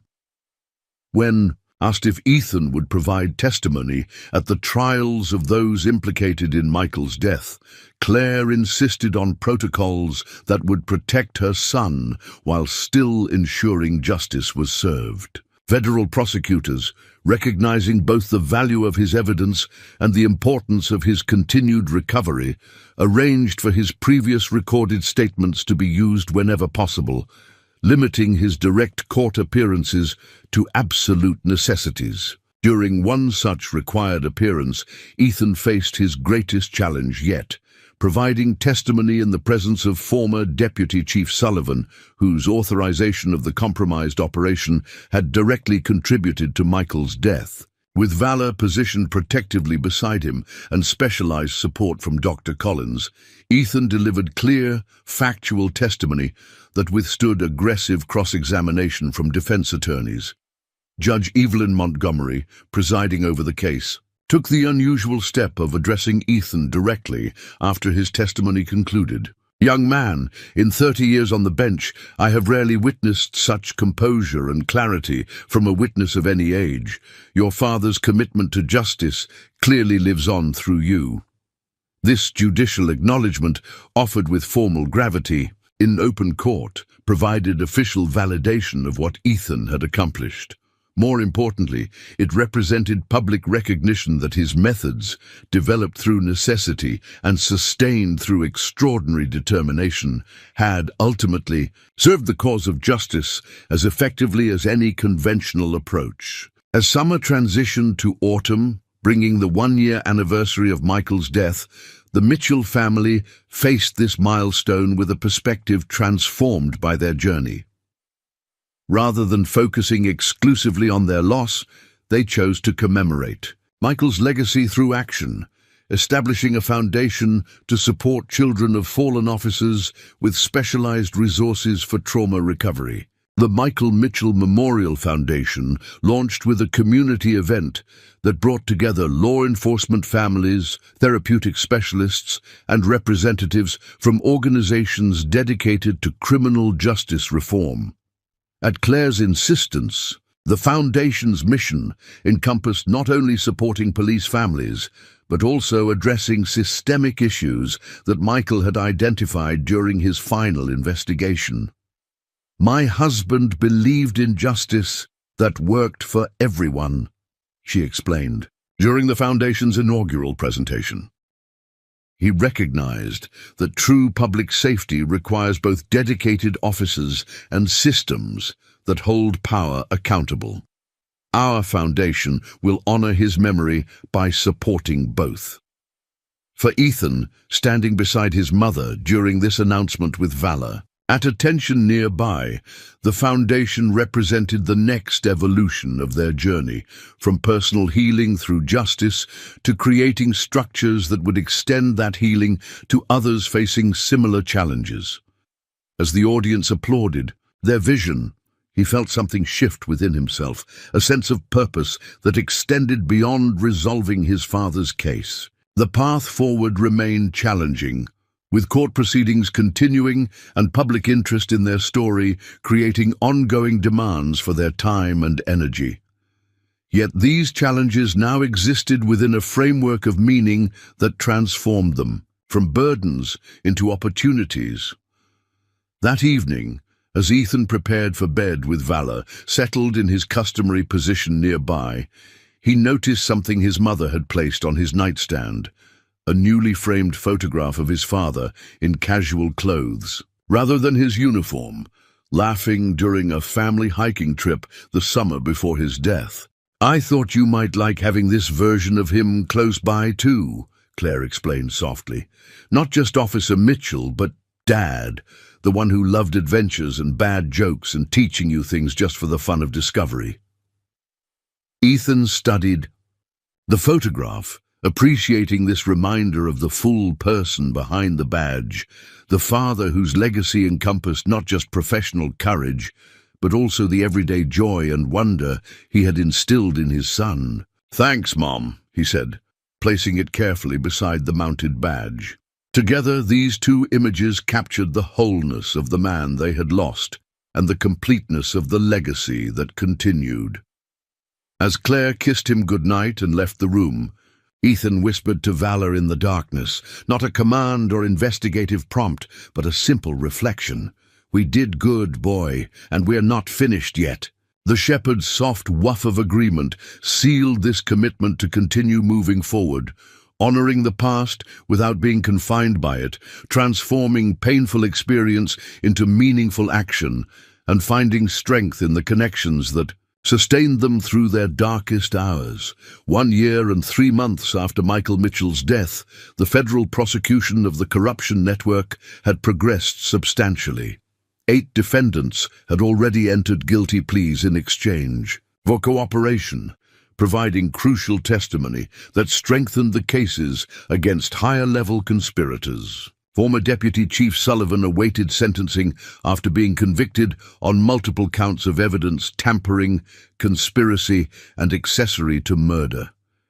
District Attorney Vance remained in federal custody, his trial delayed by complex procedural motions and health concerns that his defense team repeatedly raised.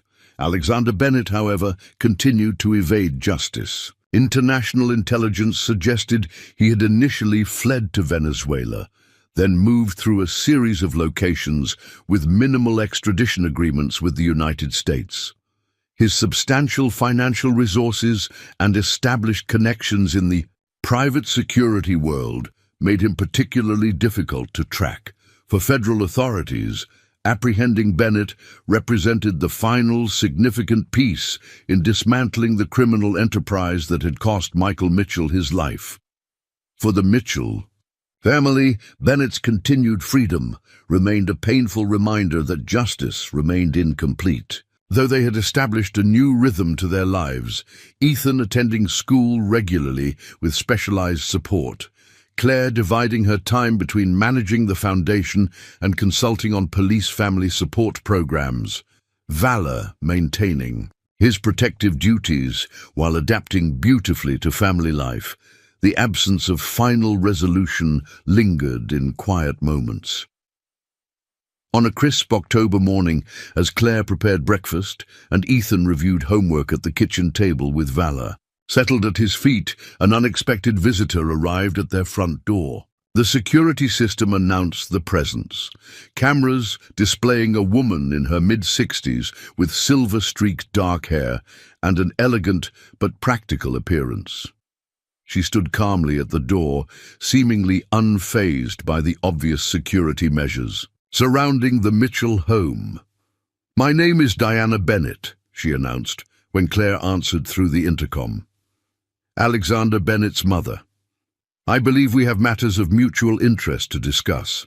The security protocol established by Lieutenant Rodriguez was clear.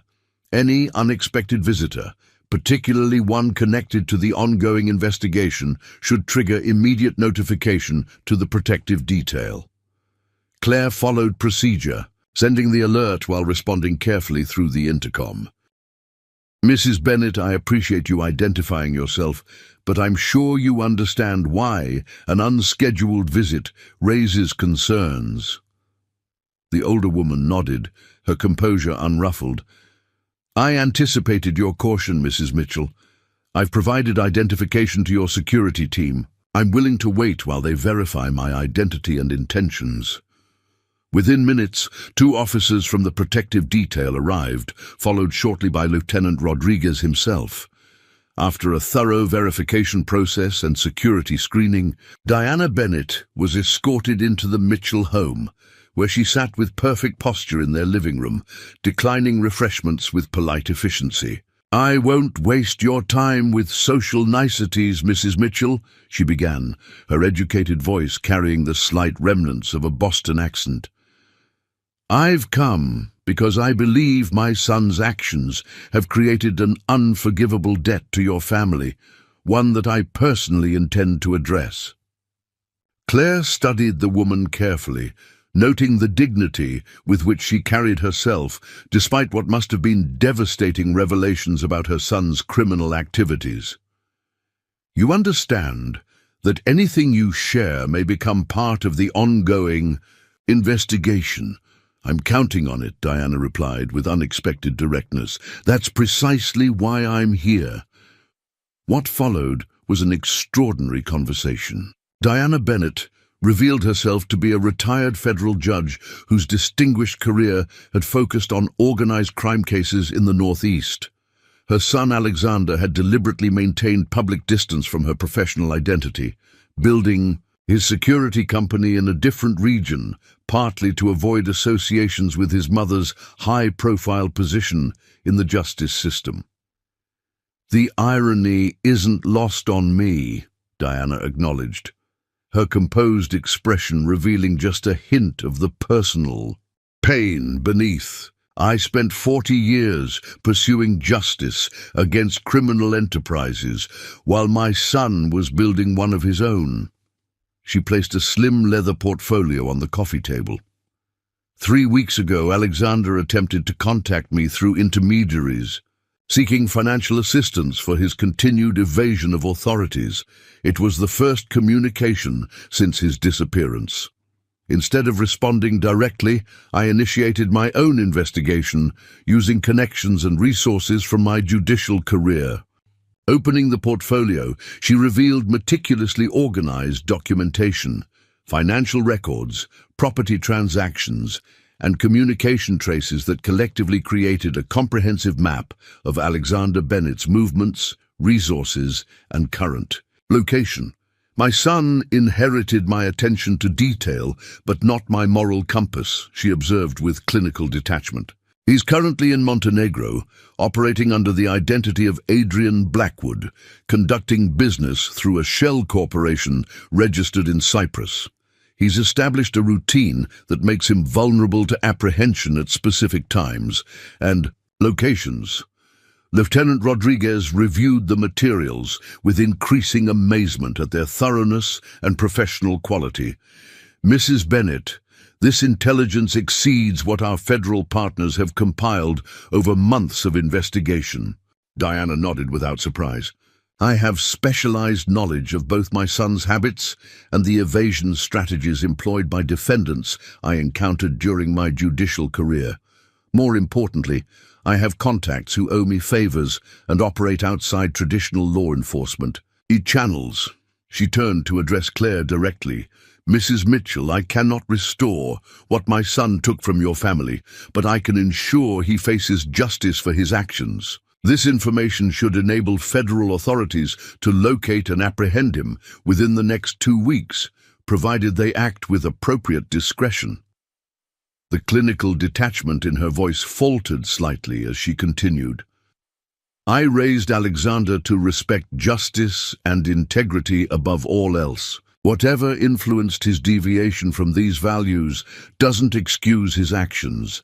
As his mother, I feel a personal responsibility to ensure accountability.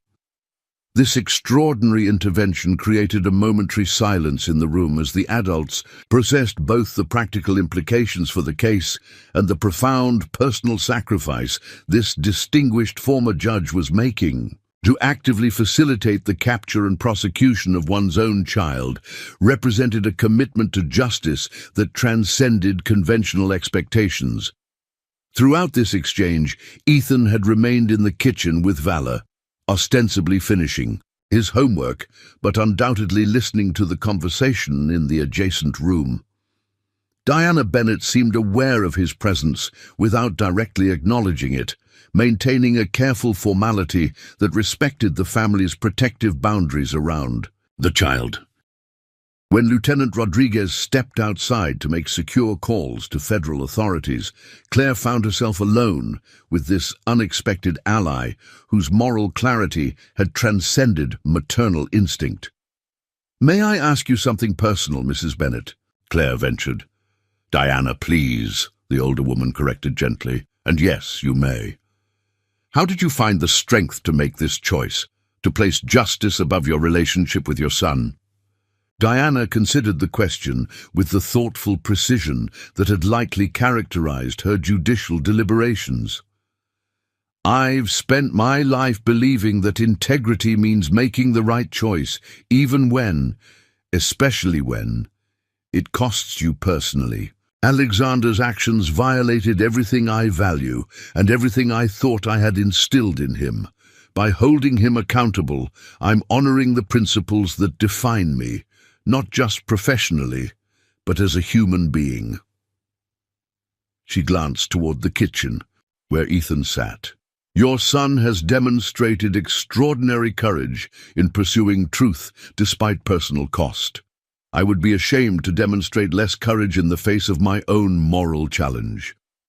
This reference to Ethan's journey created an unexpected connection between these two women from vastly different circumstances, united by their commitment to justice even when it required profound personal sacrifice.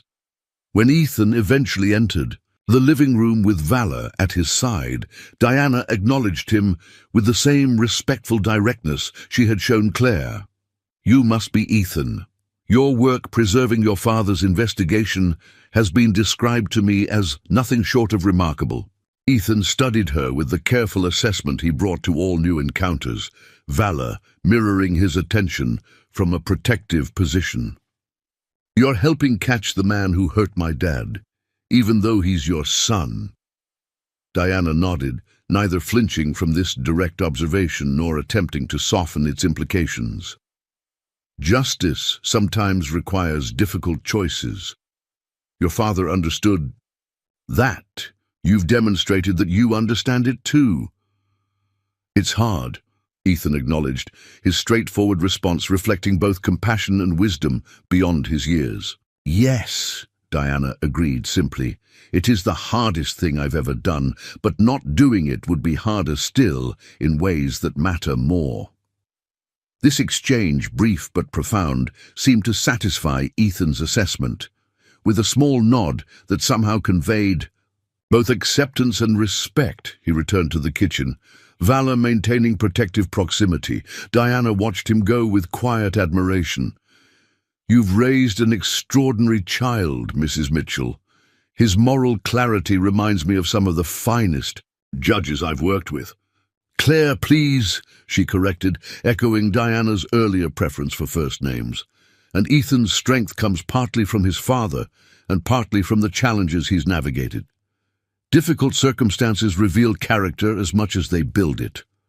When Lieutenant Rodriguez returned, his expression confirmed the significance of Diana Bennett's contribution. Federal authorities are implementing an operation based on this intelligence immediately. They've requested Mrs. Bennett's continued consultation during the planning phase. Diana rose with the same composed dignity that had characterized her unexpected visit. I've cleared my schedule for the next 2 weeks. Whatever assistance I can provide is available without reservation. As she prepared to leave, escorted by the protective detail to a secure federal location, she paused to address Claire one final time. When this concludes, when Alexander faces the consequences of his actions, I would like to make a contribution to your foundation. Not as atonement, which is impossible, but as affirmation of the principles your husband defended, and your family continues to uphold. Claire recognized both the sincerity and the complexity of this offer. The foundation would welcome your expertise as much as any financial support. Your perspective on justice and accountability would be invaluable to our mission. This acknowledgement of Diana's professional value beyond her connection to Alexander seemed to touch something deep within the former judge. For the first time, her composed expression revealed genuine emotion, a moment of recognition between two women whose lives had been profoundly altered by choices others had made, yet who had found their own paths to meaningful response. The following days brought extraordinary developments as federal authorities implemented an operation based on Diana Bennett's intelligence. With her continued consultation providing insights into Alexander's habits and potential countermeasures, they established surveillance at key locations in Montenegro. Special Agent Mercer kept the Mitchell family informed of significant developments while appropriately limiting operational details. 9 days after Diana Bennett's visit, Claire received a secure call from Agent Mercer. "We have him in custody," she reported with professional satisfaction. The extraction team apprehended Bennett this morning as he conducted his regular meeting with financial representatives. He's being transported to a secure facility pending extradition proceedings. For Claire, this news brought complex emotions. Relief that Bennett would face justice, satisfaction that Michael's killer had been apprehended, and a profound appreciation for the unexpected ally whose moral courage had made this possible. When she shared the news with Ethan, his response reflected his evolving perspective on justice and healing. "Is Mrs. Bennett okay?" he asked, his concern focusing not on Bennett's capture, but on the woman who had facilitated it at tremendous personal cost. "Agent Mercer says she's been extraordinarily composed throughout the operation," Claire assured him. "She's stayed focused on ensuring everything is handled properly." Ethan considered this with thoughtful attention. "Maybe we could write her a letter, not about catching her son, but just to tell her we think she's brave. Dad always said brave, People need to know someone sees how hard they're trying. This suggestion, focusing on acknowledging Diana's courage rather than celebrating Alexander's capture, exemplified the empathetic wisdom Ethan had developed through his own journey. While justice required Bennett's apprehension and prosecution, compassion recognized the personal devastation his mother experienced despite her commitment to accountability. The letter they composed together that evening avoided mentions of the case or investigation, focusing instead on appreciation for Diana's integrity and strength. Ethan included a simple drawing of Valor in a formal sitting position. The posture the shepherd adopted when demonstrating respect rather than protection or alert status. When this communication was securely delivered to Diana Bennett the following day, her response came not as a formal note, but as a small package containing a judicial medallion from her investiture ceremony decades earlier. The accompanying card read simply, "For Ethan, a reminder that justice requires both courage and compassion. Your father exemplified this balance. Clearly, so do you." This exchange marked the beginning of an unexpected connection between the Mitchell family and Diana Bennett, a relationship that would eventually extend to her joining the advisory board of their foundation, where her expertise in judicial processes and criminal enterprises provided invaluable guidance for their expanding mission. For Ethan, Bennett's capture represented another milestone in his ongoing journey. Not an endpoint, but a significant marker on a path that continued to evolve. With each development in the case and each step in his personal healing, he integrated new understandings into his expanding worldview. During a session with Dr. Collins following Bennett's apprehension, Ethan articulated an insight that reflected his remarkable emotional intelligence. "I used to think justice meant bad people get punished," he explained, Valor resting attentively at his feet. "Now I think it's more about truth getting seen and people taking responsibility for what they did. Mrs. Bennett is part of justice too, not just the people who arrested her son." This nuanced perspective, recognizing that justice encompasses accountability, truth, and moral courage beyond simple concepts of punishment, demonstrated how profoundly Ethan had processed his experiences. What had begun as a child's mission to complete his father's investigation had evolved into a sophisticated understanding of the complex human dimensions underlying systems of justice. As autumn deepened toward winter, with Bennett awaiting extradition and the prosecutions of his associates progressing through the federal courts, the Mitchell family began planning for the holiday season, their second without Michael, but fundamentally different from the first. Where the previous year had been shadowed by secrets and uncertainty, this one carried the clarity of truth revealed and justice in process. "I'm thinking of inviting Diana to join us for Christmas dinner," Claire mentioned to Ethan one evening, as they worked together on Foundation correspondence. She mentioned she has no other family and typically spends holidays alone. Ethan considered this thoughtfully, his expression reflecting the careful deliberation he brought to significant decisions. "I think Dad would like that," he said finally. "He always said holidays are for people who need family, not just people who already have it." This simple observation captured Michael's generous spirit and provided affirmation for Claire's instinct to extend connection to someone whose moral courage had come at tremendous personal cost.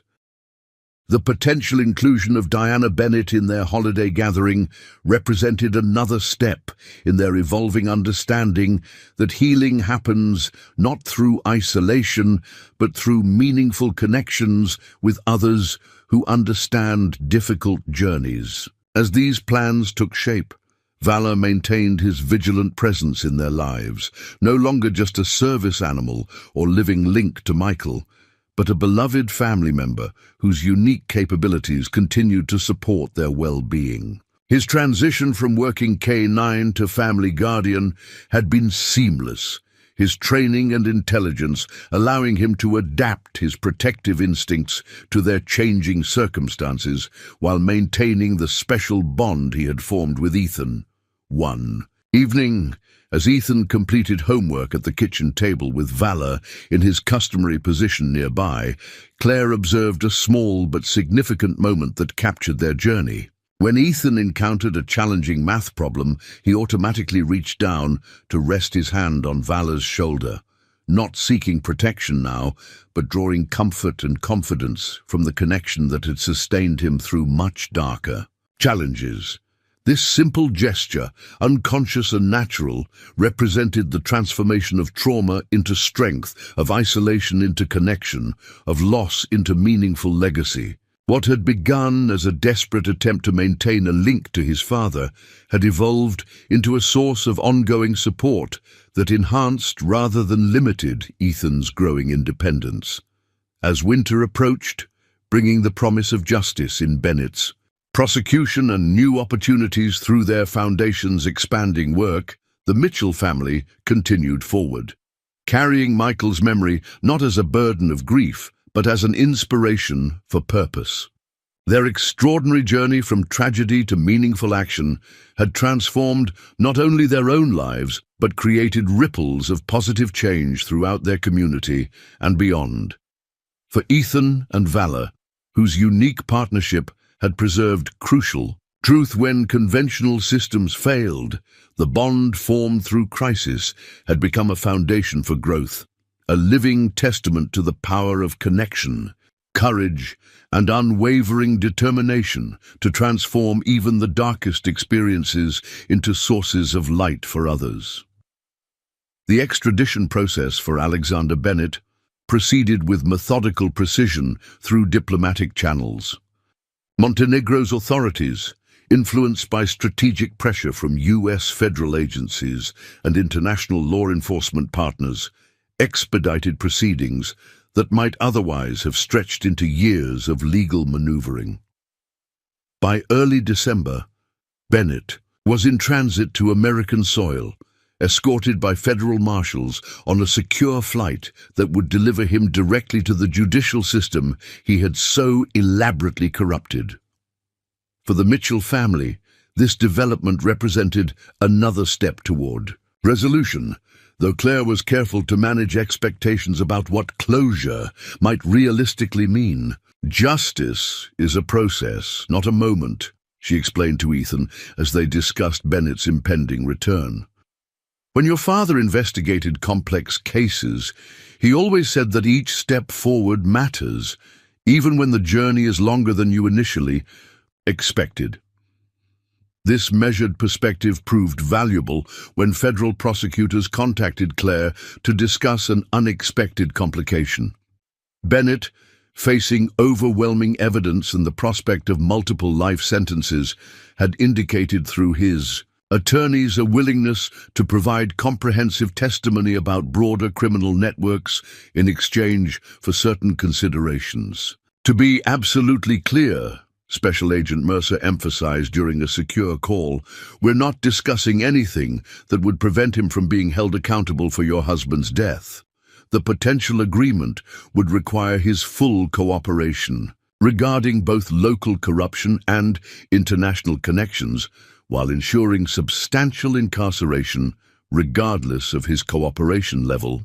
After consulting with Lieutenant Rodriguez and the family's attorney, Claire authorized the prosecutors to proceed with negotiations while maintaining firm boundaries around minimum sentencing requirements.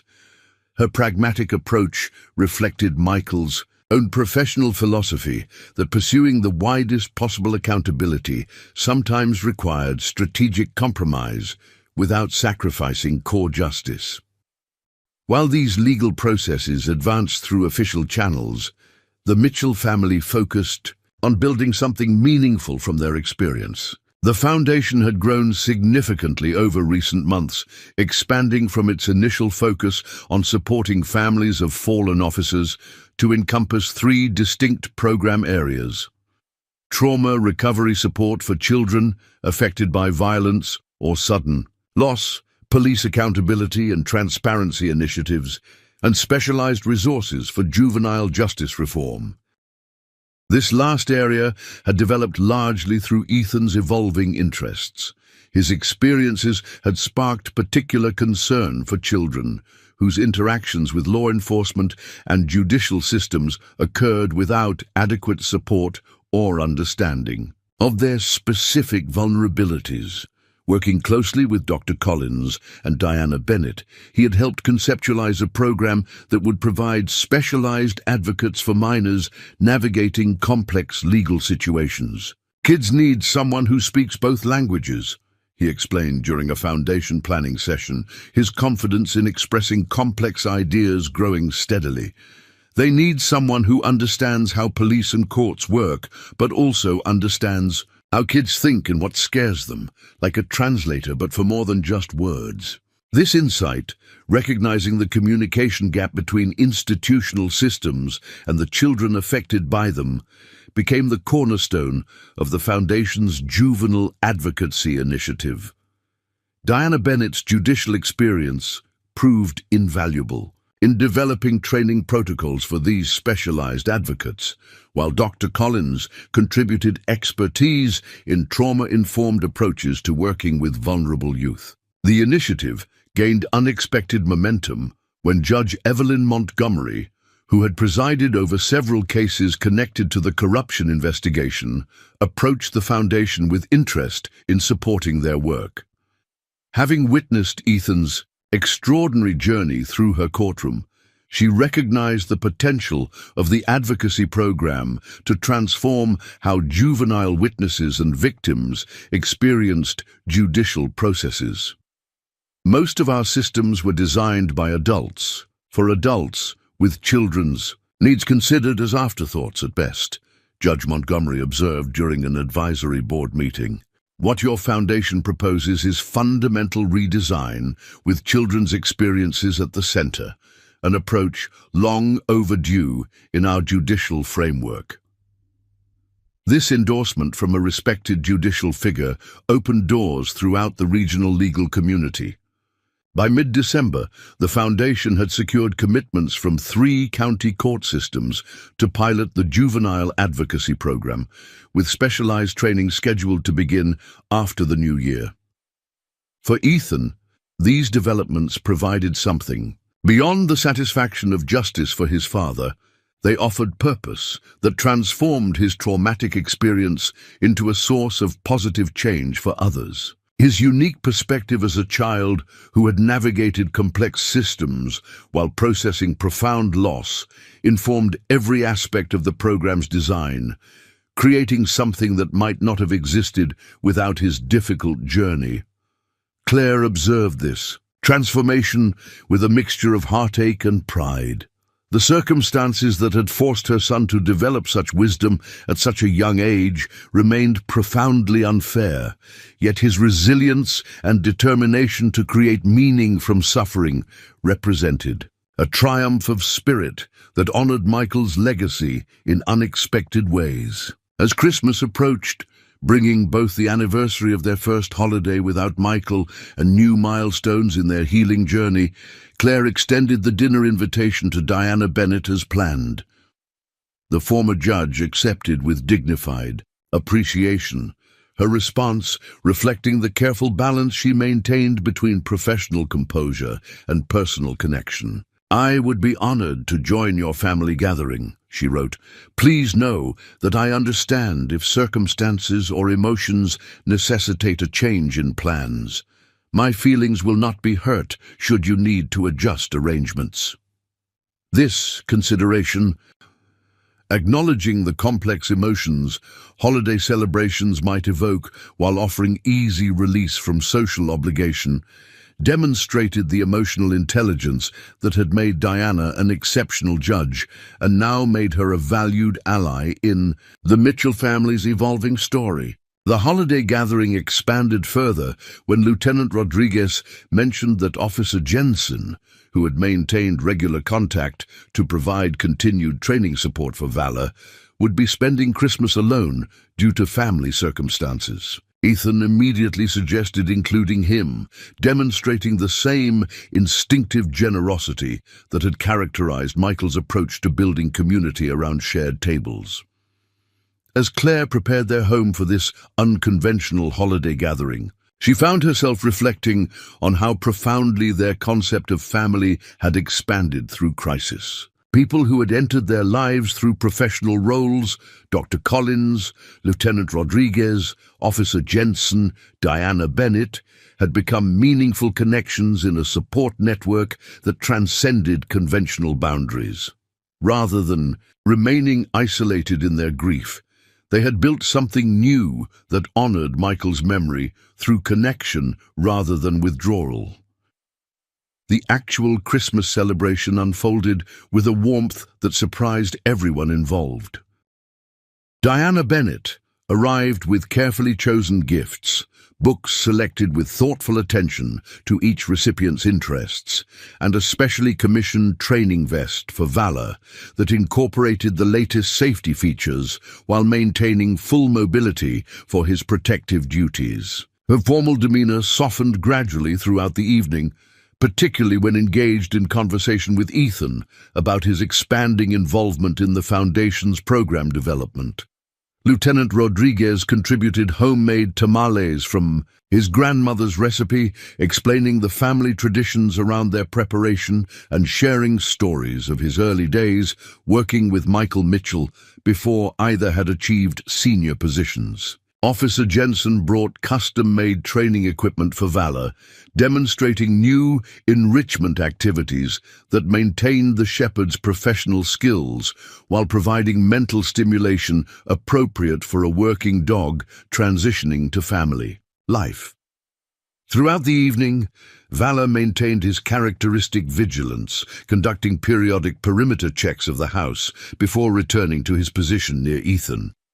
This behavior, once driven purely by professional training, had evolved into a comfortable routine that provided security while allowing the shepherd to participate in family activities. His adaptability, maintaining necessary protective instincts while developing appropriate domestic behaviors, mirrored the Mitchell family's own journey of preserving what mattered from the past while building something new for the future.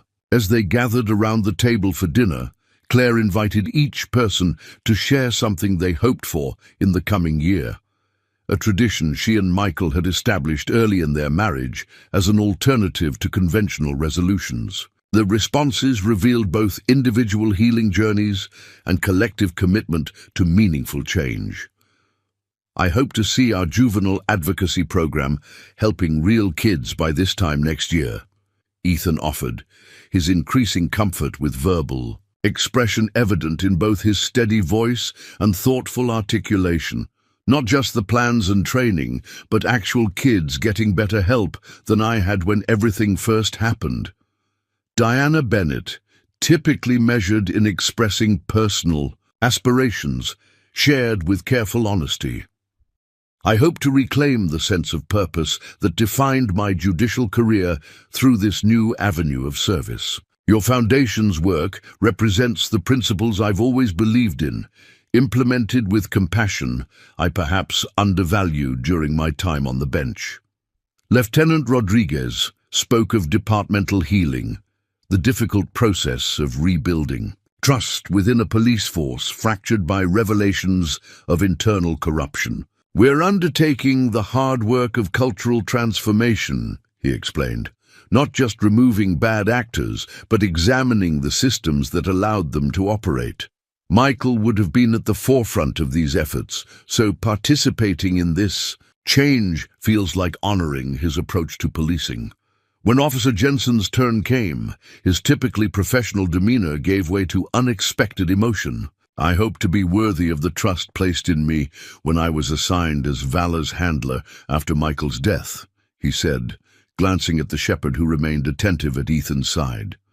"Working with a canine who had such an exceptional partnership with his previous handler taught me more about genuine connection than years of standard training. That lesson extends far beyond canine work into how I approach all my responsibilities." Claire, listening to these reflections with deep appreciation, for each person's journey offered her own hope when the circle reached her.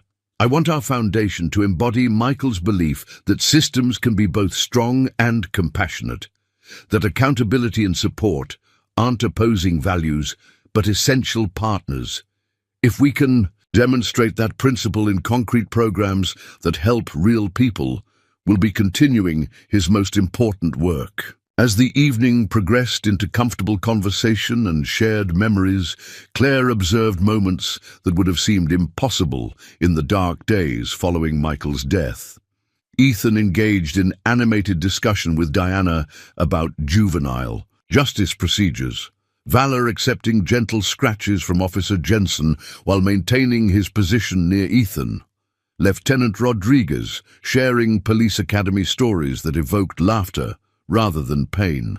These moments of connection and normalized joy didn't erase their loss, but they demonstrated something essential about resilience, the capacity to build meaningful life alongside grief, rather than waiting for grief to disappear before living fully again. Michael's absence remained a reality they acknowledged, but his influence continued through values implemented and relationships sustained. Later that evening, after their guests had departed and Ethan had gone to bed with Valor settled in his customary nighttime position, Claire sat quietly in the living room, looking at the family photographs that chronicled their journey. Images of life before tragedy, dark days following loss, and new connections forged through the unexpected path they had traveled. Among these photographs now stood a new addition, a candid image captured during the evening's gathering, showing Ethan explaining something to Diana with animated hand gestures, while Valor watched attentively and Lieutenant Rodriguez smiled. In the background, this snapshot of their expanded circle represented something Claire had once feared might never exist again: genuine community surrounding her son, supporting his growth while honoring the foundation his father had established. As the new year approached, bringing Alexander Bennett's formal arraignment and the launch of their foundation's expanded programs, Claire recognized that their journey represented something broader than personal healing or even justice for Michael. They had transformed a story that could have ended with tragedy into one that continued with purpose, creating ripples of positive change that would extend far beyond their immediate experience. For Ethan and Valor, whose extraordinary partnership had preserved crucial truth when conventional systems failed, the bond forged through crisis had become a foundation for growth neither could have achieved alone. Their journey from trauma to advocacy, from silence to purposeful voice, offered inspiration not through simplified triumph, but through authentic resilience that acknowledged both ongoing challenges and meaningful progress. The coming months would bring new developments in Bennett's prosecution, expanded responsibilities through their foundation's initiatives, and continuing evolution in their individual healing journeys. Yet whatever challenges emerged, they would face them with the knowledge that they had already transformed their darkest experience into a source of light for others, creating legacy through action that honored Michael's life far more meaningfully than justice alone could ever accomplish. Alexander Bennett's formal arraignment in federal court marked the beginning of a complex legal process that would continue for months, dressed in a standard-issue jumpsuit rather than his customary tailored suits. The former security company CEO appeared diminished under the harsh fluorescent lighting of the courtroom. His plea of not guilty, despite overwhelming evidence, and his previous indications of cooperation, suggested strategic maneuvering rather than genuine contestation of the charges. Claire Mitchell observed the proceedings from a designated area. For victims' families, Lieutenant Rodriguez beside her providing both professional context and personal support. They had jointly decided that Ethan would not attend these initial hearings, protecting him from both media attention and unnecessary exposure to traumatic details, while ensuring he remained appropriately informed through carefully framed updates. Bennett's attorneys are positioning for negotiation leverage, Rodriguez explained quietly as they exited the courthouse through a secure route that avoided the assembled press. It's standard procedure in high-profile federal cases, especially ones with potential national security implications. His not guilty plea doesn't reflect the likely outcome.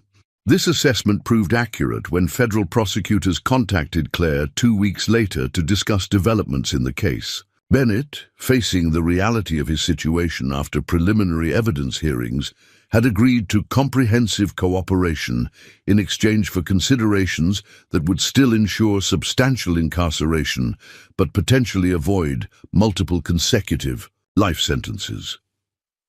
His cooperation has already yielded significant intelligence, Special Agent Mercer explained during a secure briefing at the Mitchell home.